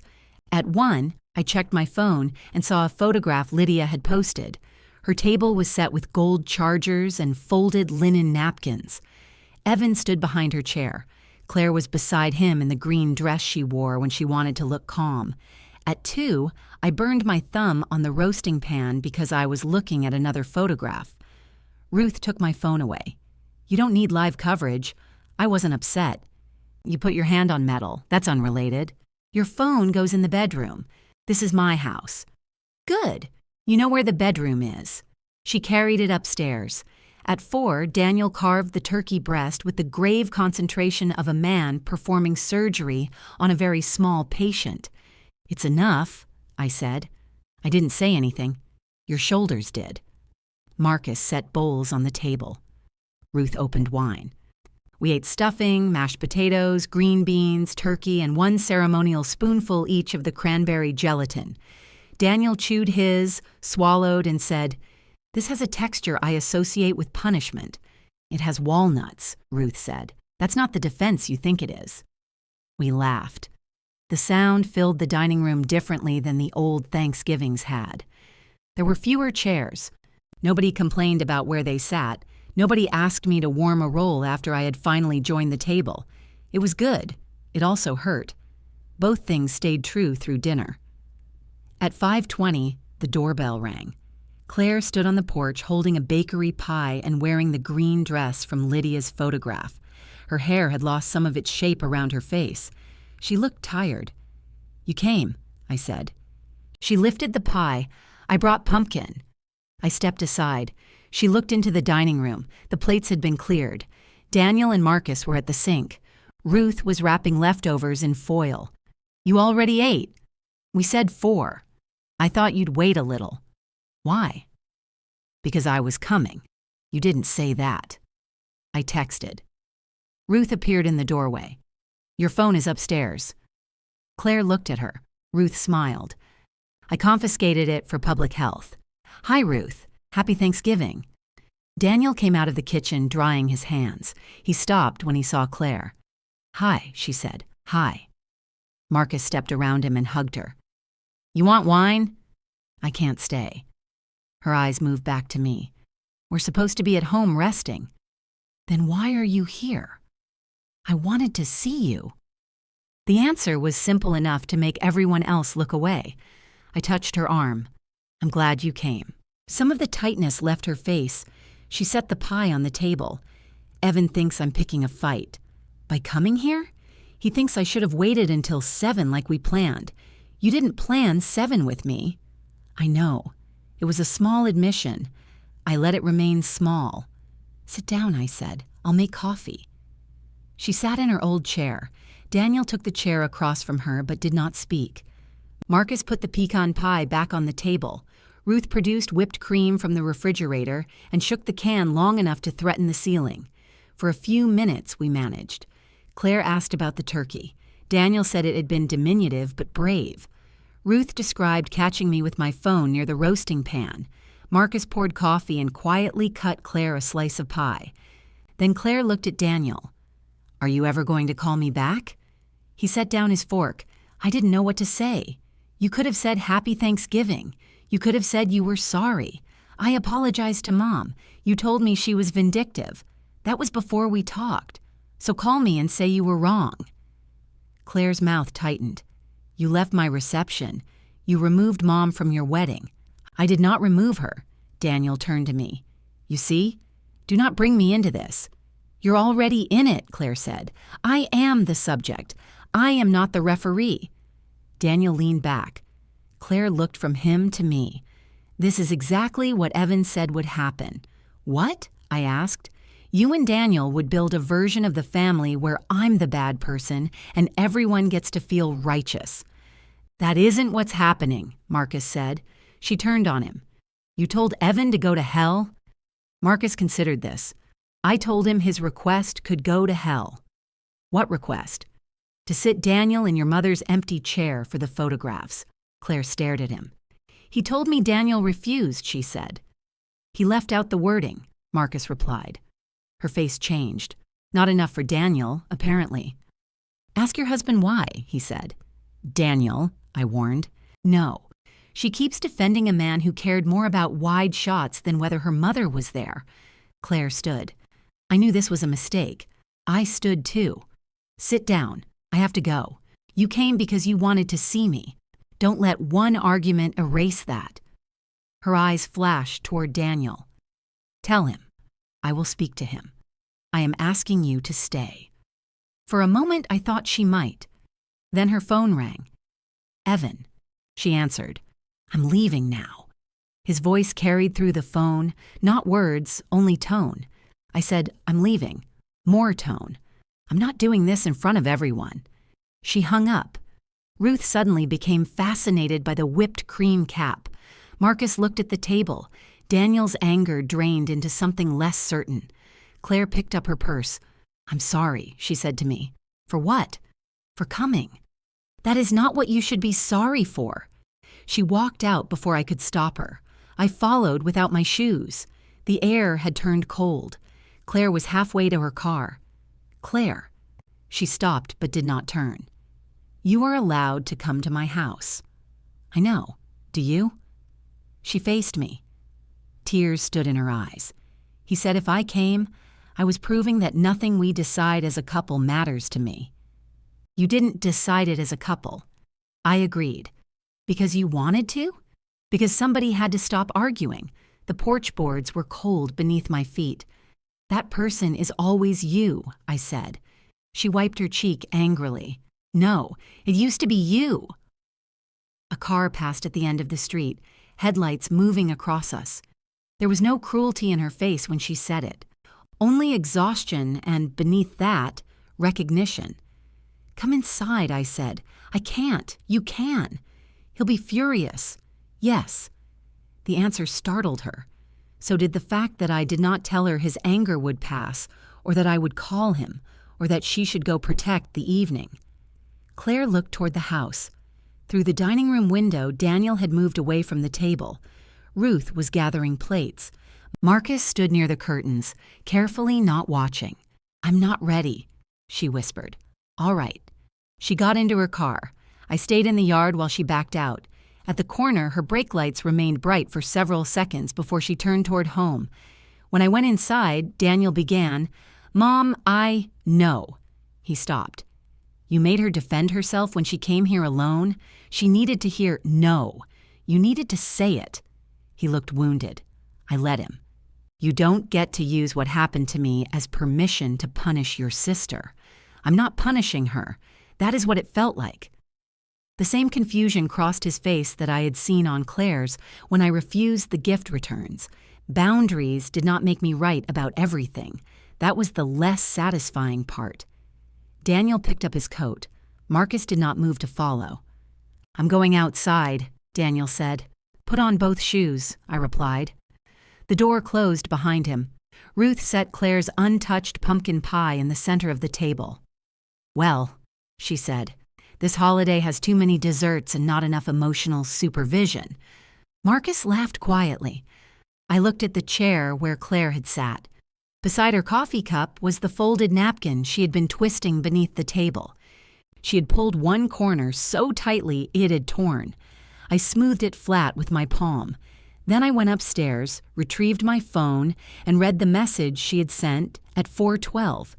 I'm leaving Lydia's early. Don't tell anyone. Save me a seat. I sat on the edge of my bed with the phone in my hand. Downstairs, one chair had remained empty until she came. I just had not known she had asked for it. I wrote back immediately. I just saw this. Ruth put my phone upstairs.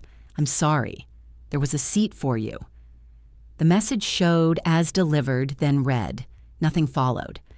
Downstairs, Daniel came in through the front door with cold air clinging to his coat. He had put on both shoes. I checked. I'm sorry, he said. You should apologize to Claire. I will, not tonight. He frowned. Why not? Because apologies delivered while people are still bleeding tend to become explanations. Ruth called from the dining room. Put that on a pillow. Daniel looked past me. Does she live here now? She came with pie. She has tenancy. We returned to the table. Claire's pumpkin pie remained unopened. Ruth had written her name on the box before putting it in the refrigerator, which struck me as both kind and absurd, as if anyone might mistake it for the other pumpkin pie we did not have.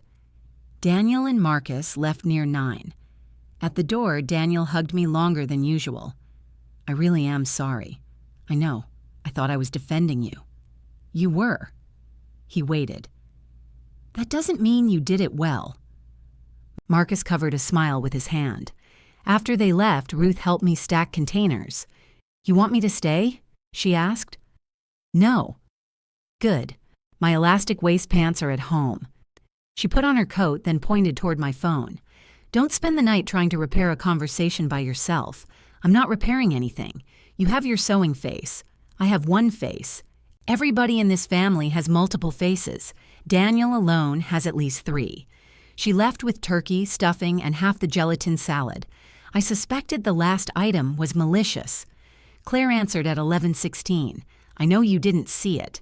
Then, I shouldn't have expected you to save a seat after I said I wasn't coming. I typed, You're allowed to change your mind. Her reply came a few minutes later. So are you. I did not know whether she meant the wedding, Thanksgiving, or us. I wrote, Yes. That was all either of us could manage. Daniel apologized 3 days later. Claire accepted after correcting his memory of the reception twice and reminding him that leaving without saying goodbye had hurt Marcus's parents, who had come expecting to see him. He reported this to me on the phone. She had a list, he said. She's your sister. She timestamps pain. You categorize it. I'm trying to tell you I apologized. How did it go? She said, Thank you. That sounds successful. It felt incomplete. Apologies aren't vending machines. I didn't expect anything. You expected a conversation. I expected maybe not to be treated like customer service. Call her again next week. He groaned. Relationships have too many follow-up requirements. You're a labor attorney. Labor disputes end. I did not tell him that was because people eventually signed something or stopped working together. Families had fewer clean exits. Claire came to the tailoring circle on a Wednesday evening in December. She stood in the doorway of the community room holding a pair of Evans gray trousers over one arm. The room smelled of burnt coffee and hot fabric. Denise was arguing with an invisible thread. Ruth saw Claire first. We accept cash, praise, and baked goods, she announced. Claire lifted a paper box. Cookies. Marion, your daughter can stay. Everyone made room without asking why she was there. Claire had met Ruth before and recognized Denise from one of my birthday dinners. The others introduced themselves. Nobody mentioned the wedding.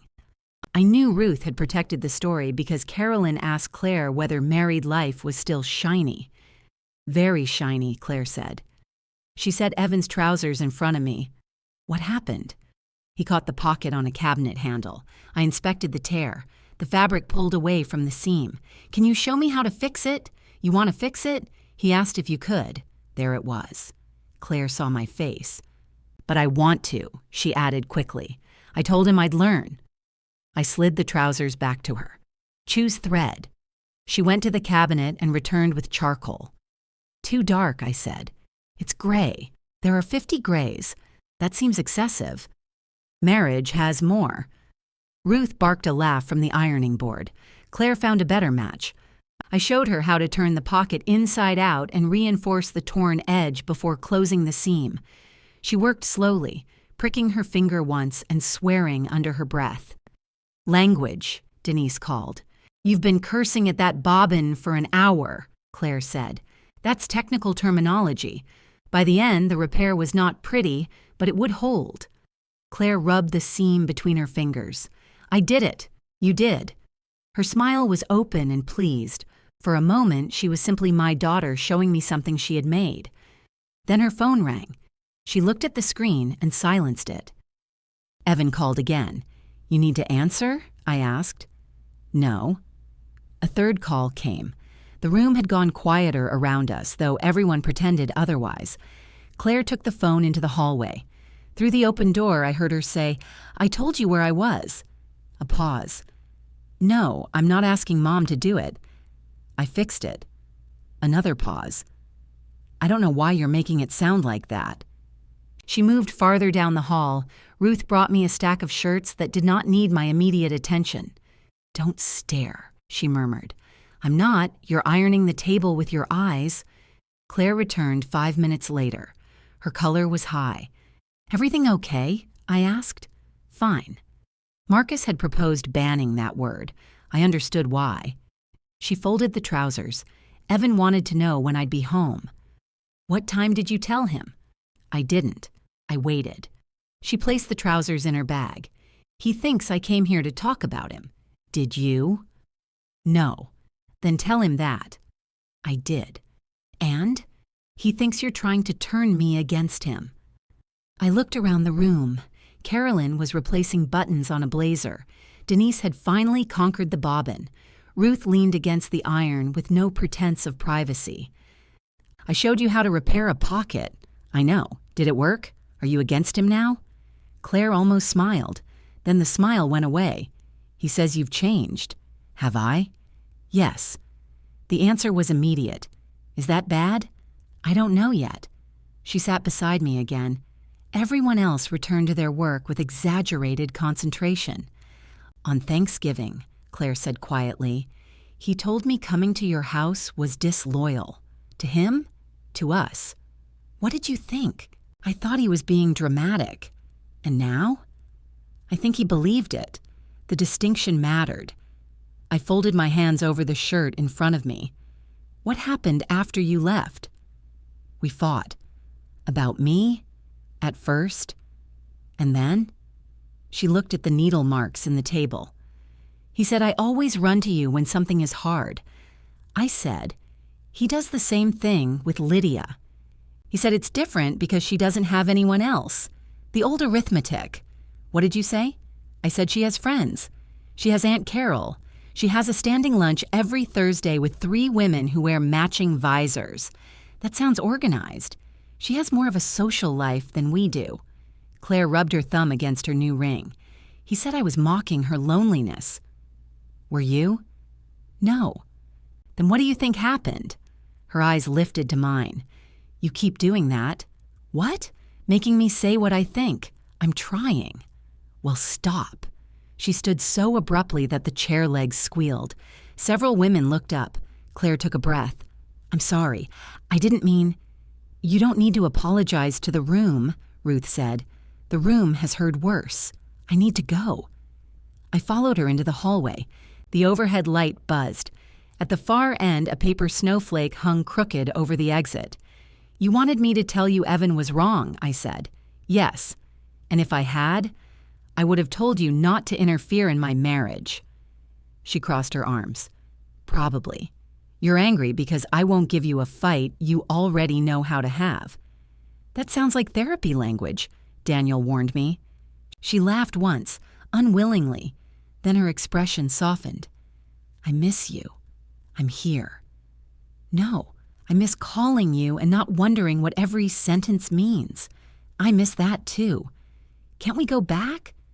I looked through the open door at Evan's trousers folded inside her bag. Back to what?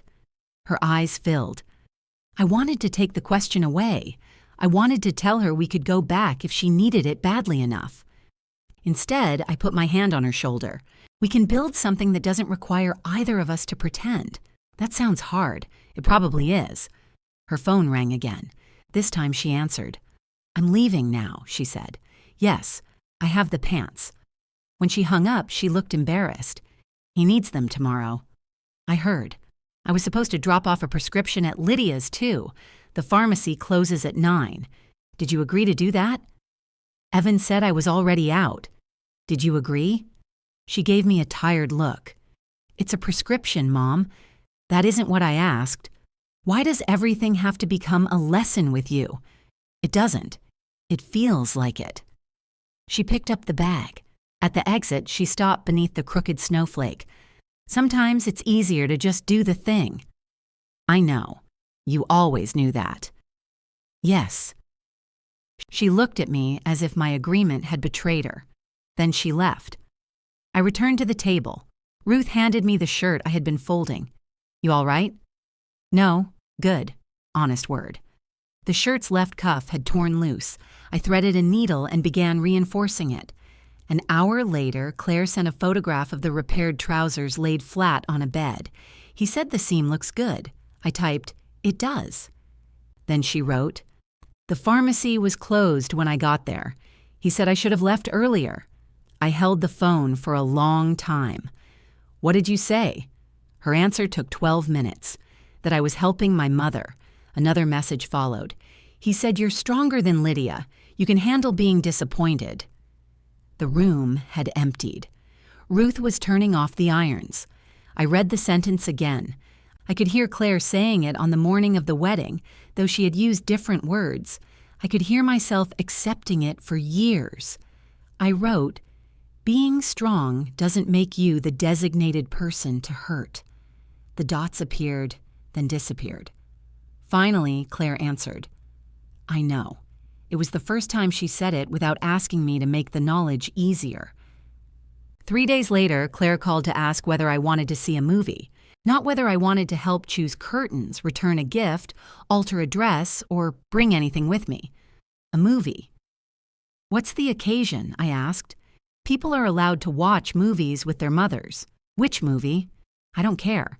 That's how people end up watching documentaries about competitive cheese." She laughed. "Friday? I have the tailoring group's holiday dinner. Saturday? I'm free." We met at a theater halfway between our houses. Claire bought the tickets before I arrived and refused to tell me how much they cost. I bought popcorn large enough to feed the back 3 rows. The movie was a comedy neither of us would remember. We laughed in the same places. Halfway through, Claire reached into the popcorn at the exact moment I did, and our hands bumped. "Get your own," I whispered. "I paid for your ticket. Then you understand commerce. Popcorn is separate." She took a handful anyway. We did not discuss Evan. We did not discuss the wedding. For 2 hours, nothing had to be repaired. In the lobby afterward, Claire checked her phone and sighed. "What?" "Nothing." "Fine." She looked at me. "You don't have to say it like that. Like what? Like you know it isn't nothing." "I do know." She turned the screen toward me. There were 7 missed calls from Evan and 1 from Lydia. "Is someone hurt?" "No." "Then call when you're ready." I told him the movie would be over at 5. It's 5:11. He worries. She said it automatically. Then she heard herself. Claire put the phone in her purse without calling. We walked to our cars. At mine, she hugged me and said, "I had fun." So did I. Her phone began ringing inside her purse. She stepped back, but she did not reach for it. "I'm going to drive home first," she said. All right. The choice was so small, nobody else in the parking lot would have seen it. I watched her carry it to her car like something breakable. On Monday, Lydia asked me to meet her for lunch. Her message said, "I need to tell you something without asking you to make me feel better." I appreciated the warning. She chose a cafe near her house where the tables were close enough that private conversations had to be conducted politely. Lydia was already seated when I arrived, wearing a camel-colored coat and a silk scarf printed with tiny horses. "You look well," she said. "You look expensive." She touched the scarf. "Thrift store. I'm impressed. You should be. I fought a woman named Peggy for it. We ordered soup." Lydia aligned her spoon with her knife, then moved it back again. "I've been trying to understand why I behaved the way I did at the wedding. You were jealous." She looked up. "You could let me arrive at my own conclusions. At restaurant prices?" A reluctant smile crossed her face. "Yes," she said. "I was jealous." The server placed bread between us. Lydia did not touch it. "Claire called you for everything," she continued. "The dress, the flowers, the invitations. She called me too, but she asked what I thought. She asked you what she should do. She usually did what she wanted anyway. That wasn't how it looked." "No." Lydia folded her hands. "The morning of the wedding, I told Evan I would not walk in after you. I know. No. I told him I would stay out of the processional entirely. I waited. I said if I came second, everyone would understand I was second. That was the point you were making? Yes. Not the order. No." The soup arrived. Neither of us moved. Lydia looked toward the window. "I wanted him to prove I was still first," she said, "before he married her." The honesty of it was uglier than the excuses had been. "Did you say that to him?" "Not in those words." I cried. I talked about being alone. I reminded him his father had promised I would always have him. Evan's father had died when Evan was 28. I had seen photographs, a tall, serious man with Evan's careful posture. What did Evan say? That he would handle it. And you thought he meant changing the order. At first. At first? Her eyes returned to mine. "When I saw you in the conservatory with the corsage in your hand, I understood. You told me you didn't know he had removed me. I didn't know until then. But then you knew. Yes." The cafe noise seemed to recede. "You could have said something." "I could have." "You watched me leave." "Yes." "Why?" Tears filled her eyes, but she did not look away, because for one shameful minute I got what I wanted. I sat back. There are apologies that arrive already asking to be comforted. This one did not. Lydia stayed where she was and let the sentence make her look exactly as she had been. "What changed?" I asked. The ceremony started. She touched the untouched soup spoon. Evan walked me in. Everyone stood. I had the entrance. And all I could see was the empty place beside Daniel. He stood at the back. "I know." I watched Claire look at that chair before she came down the aisle. I stared at the bread. "Did Claire know what you had asked Evan?" She knew I was upset about going second. She did not know I threatened not to walk. "Why are you telling me?" "Because I told her yesterday." My head lifted. How did she react? She asked me to leave. "That seems reasonable." "Yes." Lydia's mouth trembled. I kept telling myself Evan went too far, that I was responsible for the complaint, not the solution. But he has been doing this for years. I feel something, and he rearranges another person until I stop feeling it. You let him. I trained him. The words were not dramatic. That made them land harder. "Last week," she said, "I mentioned being lonely on Christmas Eve. He told Claire they would spend the night at my house. He did not ask her. He did not ask me. I have plans with the Visor women." I blinked. "The Visor women?" "Thursday lunch.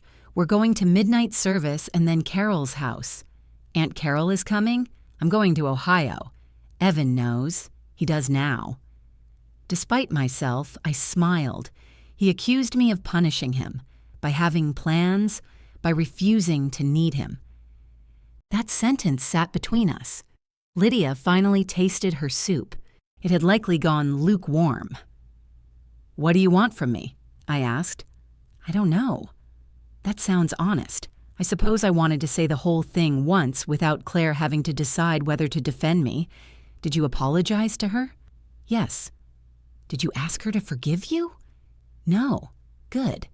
She looked surprised. "You don't get to manage when the hurt person finishes hurting," I said. "I'm learning that, so am I." We ate our cold soup.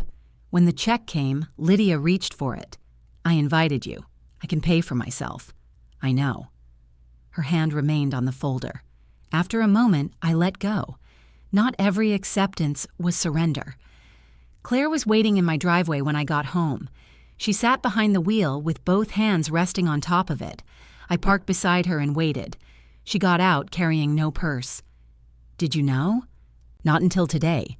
"She met with you?" "Yes, and told you everything." "I assume so." Claire laughed sharply. "How would we know?" We went inside. She walked directly to the kitchen and stood beside the drawer where I had put the corsage. She did not open it. Lydia said she wanted Evan to choose her.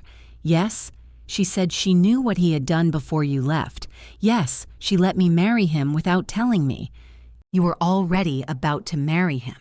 She could have stopped it. Would you have stopped? Claire turned. I took off my coat and hung it over a chair. "I don't know," she said. "Then don't give Lydia responsibility for a decision you couldn't make." Her face tightened. "Why are you defending her?" "I'm not. It sounds like it. I'm trying not to turn this into one woman causing everything so you don't have to look at Evan." She sat down. "He said she's confused." "About what?" "He said you've been filling her head with guilt. I had lunch with her once. He thinks you've been talking." "We have been. Today." "Before today?" "At the dinner you invited us to. 2 text messages about Thanksgiving." Claire closed her eyes. "He said she would never go to Ohio for Christmas unless you encouraged her." "I didn't know she was going until an hour ago." "He doesn't believe that." "Do you?" She opened her eyes. "Yes." The answer came slowly, but it came. I sat across from her. "What happened after Lydia told you?"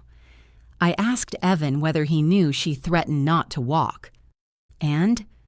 He said it doesn't matter because he was protecting her dignity. "What about yours?" He said I got the wedding I wanted. "Did you?" Claire looked toward the hallway. The house was quiet except for the refrigerator cycling on. "He keeps saying your leaving was the only thing that ruined it." "What do you say?" "That you left because of what we did." I did not point it out. He said you would have found another reason to make the day about you. I took a breath. Claire watched me take it. "I told him never to say that again," she said. "Thank you." He laughed. The refrigerator clicked off. She folded her arms on the table and bent forward until her forehead rested on them. "I slept in the guest room last night. I did not touch her. It was one of the hardest things I had done." "What do you need?" I asked. "I want you to tell me he's a terrible person." "No." Her head lifted. "Why not? Because he isn't." "He did a terrible thing." "Yes, he keeps doing terrible things." "Then say that." "I am saying it. You're asking me to turn it into a label so you can argue with me later." She stared at me. "I hate this version of you." "I know." "No, you don't. I do. I hate parts of her too." Claire laughed through her tears. Then she sat up. "If I leave him, everyone will say I ended my marriage over a wedding entrance." "Everyone who?" "I don't know. People. People are very busy. You know what I mean?" "Yes." She wiped her face. "What if I'm making too much of it? What if you're making exactly as much of it as it is?" She looked at the drawer. "Can I see the corsage?" I opened it and took out the white envelope. The roses had dried nearly brown, pressed behind the photograph Claire had sent. I placed them on the table. She touched the bent ribbon. "I thought he threw it away." "No. Why did you keep it?" I still don't know. Claire looked at the photograph of the three of us smiling. Then she turned it face down. I'm going home, she said. Do you want to? No. Then stay. I have to talk to him.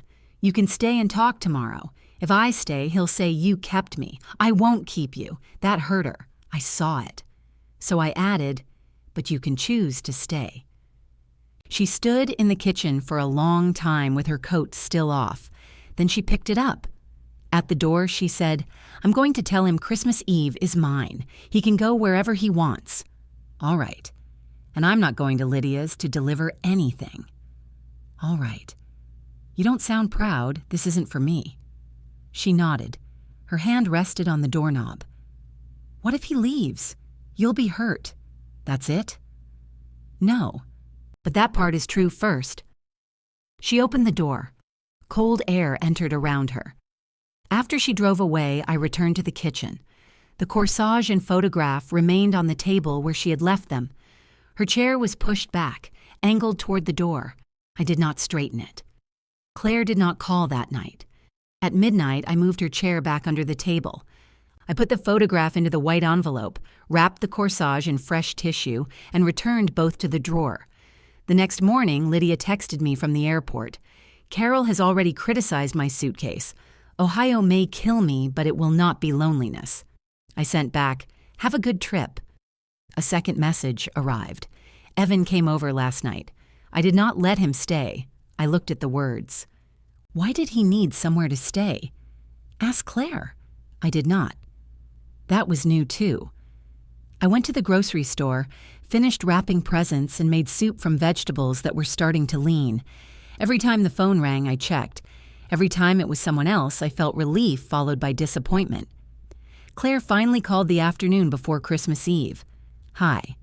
Her voice sounded scraped thin. How are you? I asked. I'm at Becca's. I sat at the kitchen table. For how long? I don't know. Are you safe? Yes. Is Evan? What? Is he safe? Yes. He's at home. All right. She breathed into the phone. You're not going to ask what happened? I assumed you would tell me if you wanted. I hate when you're reasonable. I've heard. She made a small sound that might have been a laugh. I told him Christmas Eve was mine, she said. I said I was going to spend part of it with you and part by myself, and he could decide what he wanted to do. What did he decide? That I was being manipulated. By me? By you and Lydia. That would require cooperation. He said Mom going to Ohio was a stunt. Again, the word Mom. This time, I knew which one. He went over there to talk her out of it, Claire continued. She wouldn't let him stay. She told him she had plans and that he needed to go home to his wife. That sounds like Lydia. He came home furious. At you, at everyone. But I was there.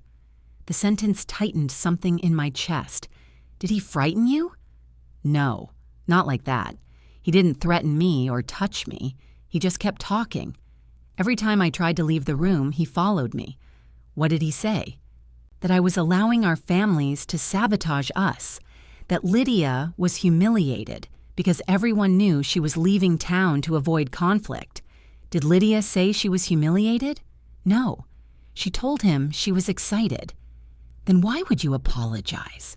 Because he said if I apologized, she would feel permitted to stay. For what? For making the holiday into a loyalty test. I closed my eyes.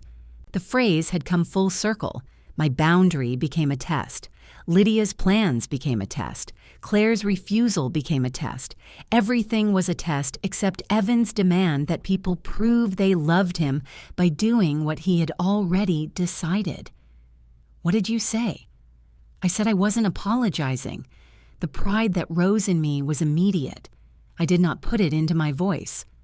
And then, he said I cared more about proving you right than protecting our marriage. What did you say? That maybe protecting our marriage shouldn't require me to keep apologizing for having other relationships. I heard a door close on her end. Becca said something about tea. Claire lowered her voice. He asked if I was leaving him over a schedule. You weren't. I told him I was leaving for the night because we couldn't have the same conversation one more time. And he went to Lydia's. He left first. I packed after. Are you coming tomorrow? I don't know. You're invited. I know. You don't have to come. I know that too. A silence passed. Mom? Yes? Thank you for not sounding happy. After the call, I stood at the sink and cried where nobody could see me. Not because I wanted Claire back with Evan, not because I wanted her away from him. I cried because 4 years of love could be real and still become a room where she could no longer breathe, because she had learned something important and the lesson came with a marriage attached. On Christmas Eve, Daniel and Marcus arrived with enough cheese for a wedding reception. Why so much? I asked. It was a gift basket, Marcus said. From a client, Daniel added. Did the client think you were several people? Then he was very satisfied. Ruth came next, wearing gold earrings shaped like bells. They jingled when she chewed. No gelatin, Daniel said. It's Christmas. I brought olives. Acceptable. At 6:30, Claire texted that she was not coming. I need one night that isn't at somebody's mother's house. I love you. I wrote, I love you too. I did not save her a plate until Ruth began wrapping leftovers and asked whose container should receive the potatoes. Claire's, I said. Ruth nodded without comment. At 9, Daniel poured another glass of wine and said, So are we allowed to admit Evan is an ass now? No, I said. Why not? Because Claire is separating from her husband, not escaping a burning building. He told her to apologize for having Christmas plans. Yes, he removed you from her wedding. I was there. He blamed you for ruining it. I remember. Then what does he have to do before we're permitted a negative opinion? Marcus set down his glass. You have a negative opinion. Your mother is asking you not to make it, the entertainment. Daniel looked at me. I don't find it entertaining. You look relieved, I said. His face changed. I am relieved, I know. Does that make me terrible? No. It makes you her brother. But if she goes back, she needs to know she can tell you without watching you withdraw your love. I wouldn't. You left her reception. That was different. Every departure feels different to the person leaving. He looked down at his wine. Ruth's earrings chimed as she shook her head. This family needs less symbolism and more cheese. We ate the satisfied client's cheddar. Claire came Christmas morning at 10. She wore jeans, a red sweater, and no makeup. Her wedding ring remained on her finger. She hugged everyone, accepted coffee, and sat on the floor near the tree because all the chairs had gifts on them. Nobody asked about Evan. Daniel lasted 19 minutes. Is he alone? Marcus closed his eyes. Claire stirred her coffee. He went to a hotel. Why? He says the house doesn't feel like his. It is literally half his. Daniel, I said. What? That wasn't judgment. It had a tone. Everything I say has a tone now. Some tones earn supervision, Marcus replied. Claire looked at her brother. Are you going to say I told you so? No. Do you want to? Yes. Thank you for your honesty. You're welcome. They both smiled, barely. It was not a repaired relationship. It was a door unlocking. We opened presents. Ruth gave me a new sewing box, insisting the cookie tin had become an emotional biohazard. I gave Claire a blue wool scarf I had bought before the wedding and nearly returned twice. She wrapped it around her neck immediately. At noon, she helped me carry plates to the kitchen. You don't have to do that, I said. I know. She kept carrying them. I noticed the difference. After everyone left, Claire remained by the front door with her coat on. Are you going back to Becca's? Yes. You can stay here. I know. Do you want to? Yes. I waited. But I need to learn the difference between wanting my mother and using my mother as the safest place to avoid a decision. The sentence made me proud and sad in equal measure. You can want me while you decide. I know that too. She kissed my cheek. I'm going to talk to a counselor. Good. Just me. Evan says he'll go if the counselor isn't biased. How would he know beforehand? He wants to choose one through his company. That sounds like Evan. She smiled. Then she touched the blue scarf. I love this. I'm glad. Outside, she sat in her car for a while before driving away. Evan came to my house 4 days later. He wore a dark wool coat and carried the empty corsage box. Claire's slanted mom was still written on the lid. "She left this at the house," he said. "I did not invite him in immediately. Did she ask you to bring it?" "No." "Then why are you here?" "I thought you might want it." I took the box. He stood on the porch with both hands in his coat pockets. He looked tired. His hair, always the informer, pointed in several directions. "I love her," he said. "I know. You don't believe that?" "I do. You think love makes everything acceptable?" His eyes flashed. "That's not what I said." "No, it's what you've been asking everyone else to prove." He looked past me into the house. "Can I come in?" I stepped aside. We sat in the living room. Evan chose the edge of the sofa, keeping his coat on. "She listens to you," he said. "Sometimes I need you to tell her separation is extreme." "No, you haven't heard my side. I'll listen." He seemed unprepared for that. For 20 minutes, he told me. He said Claire had changed after the wedding. He said she questioned routine favors, treated every disagreement as evidence of a larger pattern, and repeated phrases that did not sound like her. He said Lydia had turned against him out of guilt. He said he had spent years caring for people, and now everyone spoke as if caring were control. Some of it was true. He had cared for Claire when she was sick. He had managed Lydia's grief because grief frightened them both. He anticipated needs because uncertainty made him feel helpless. He loved by preventing discomfort, then expected gratitude for deciding which discomfort mattered.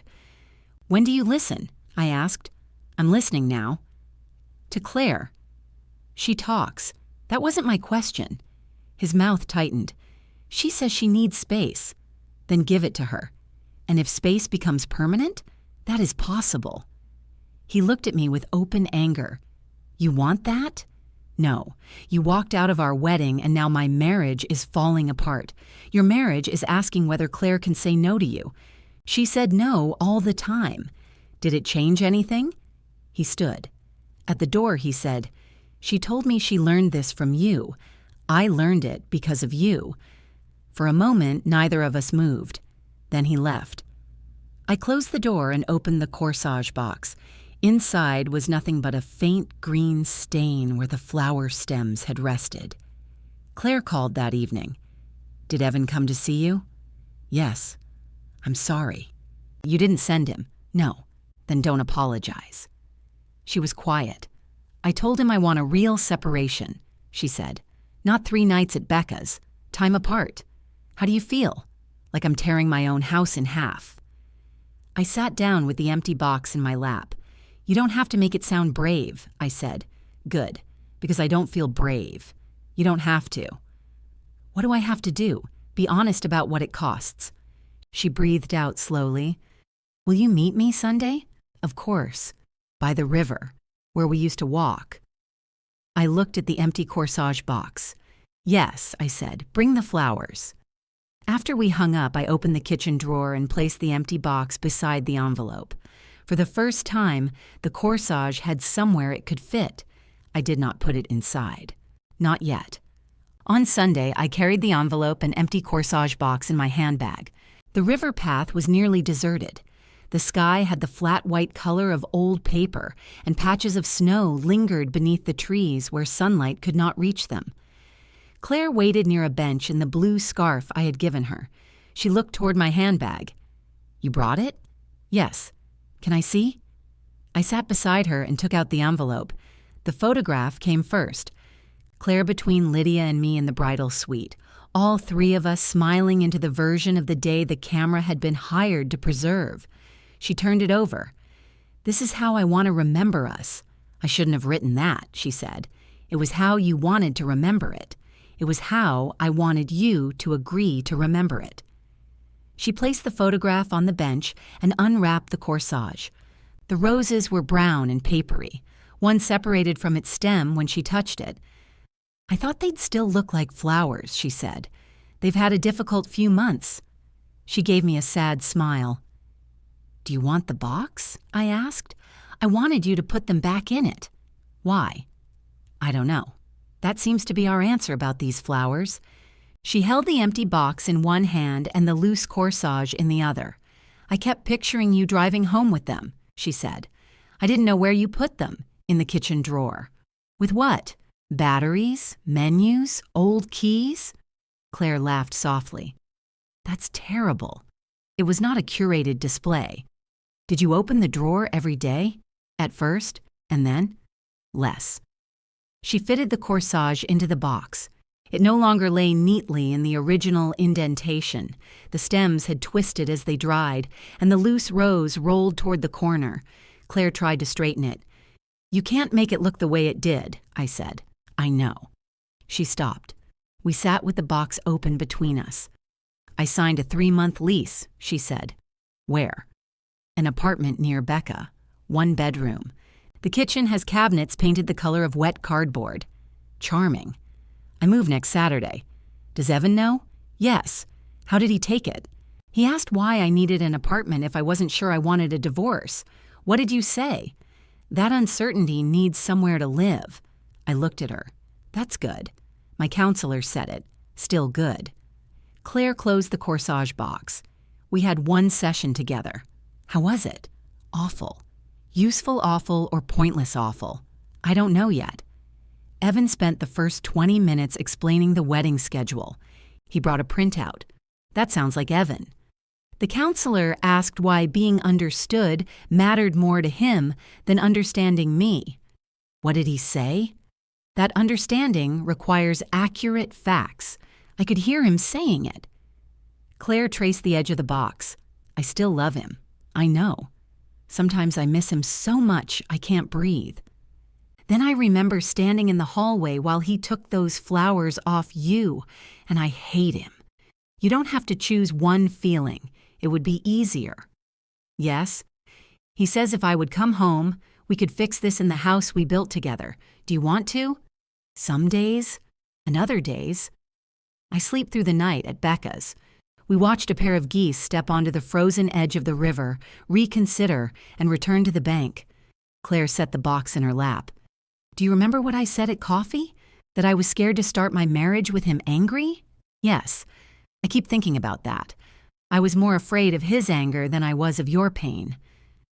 The words were not new, but this was the first time she spoke them without reaching for an explanation. I knew you would still love me, she continued. I didn't know what he would do. I'm your mother. I know. You should know I love you. That isn't what I mean. She stood and walked to the railing. The blue scarf lifted in the wind. I followed. Claire looked down at the dark water beneath the ice. You were the only person I thought I could lose without losing, she said. I made your love mean you had nowhere else to go. For months I had wanted her to understand exactly that. Hearing it did not feel like victory. I rested my hands on the cold metal railing. I helped teach you, I said. She turned. No. Yes. You didn't make me do what I did? No. But I made usefulness look a lot like love. That's not the same. It isn't. I'm not taking your part of the blame. Don't hand it to me. Claire lowered her eyes. I solved things before you asked. I said yes, then resented you for not noticing it cost me. I made it easy to believe I had no needs because sometimes I preferred being needed to being known. Why? Being needed felt safer. The answer had followed me through the sewing circle, the welcome bags, the quiet hotel room, and every phone call I answered before Claire could feel alone. If people needed me, I said, I knew where I stood. And now I'm trying to stand somewhere even when nobody is asking me to do anything. Claire touched the scarf at her throat. I don't know how to be your daughter if I'm not calling you for help. You called me to see a movie. That felt weird. It did. We barely talked. We watched the movie and ate $40 of popcorn. You ate my popcorn. She smiled. Then the smile faded. Are you going to forgive me? I am forgiving you. That sounds unfinished. It is. She absorbed that without crying or arguing. What do I do? She asked. Don't make forgiveness another job for me." Her face tightened, but she nodded. "Okay. And don't offer apologies when what you want is the old access back." "Okay. If I say no, don't turn it into proof that I've stopped loving you." She looked down at the corsage box. "I did that with the gifts." "Yes. I'm sorry." "Thank you." She waited. I did not tell her it was fine. The restraint hurt both of us. That was how I knew it was different from punishment. Punishment would have enjoyed the waiting. Claire opened her handbag and put the box inside. "Do you want to keep it?" she asked. "The corsage?" "Yes." "No." She looked surprised. "I thought it mattered to you." "It does." "Then why don't you want it?" "Because keeping pain is not the same as honoring it." She considered that, then took the photograph from the bench. "What about this?" I accepted it. The picture was still beautiful. The moment in it had still happened. Claire had loved me in that room. Lydia had been genuinely moved. I had repaired the veil and made my daughter laugh. What came afterward did not erase it. It changed what it meant. "I'll keep this," I said, "even with what I wrote, especially with what you wrote." We began walking. The path followed the river through bare trees. Claire kept her hands in her coat pockets. I had the strange urge to take her arm, as if she might slip, though the pavement was dry. I let her walk without being steadied.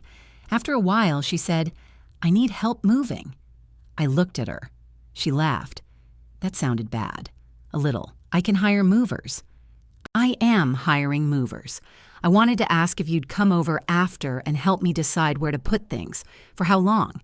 She blinked. I could see the old surprise rise, then settle. 2 hours? "I can give you 2 hours." "Thank you. Daniel will try to stay all day." "I'm not asking Daniel. He'll sense furniture moving. He does have that ability." We continued along the river. The apartment's cabinets were worse than Claire had described. They were not wet cardboard brown so much as mushroom soup. Daniel arrived without being invited and brought a drill, a level, and 3 opinions about shelving. Claire met him at the door. "I have movers. I'm not moving. I'm supervising walls. No holes. I brought anchors. No holes." He looked at me for support. I carried a lamp past them. I am not the referee. Marcus arrived an hour later and took the drill back to the car. I stayed for the 2 hours Claire requested. At the end of the second hour, she was kneeling among books, sorting them into stacks. She glanced at the clock. "You can go. I can stay another half hour. You said 2. "I know, so go."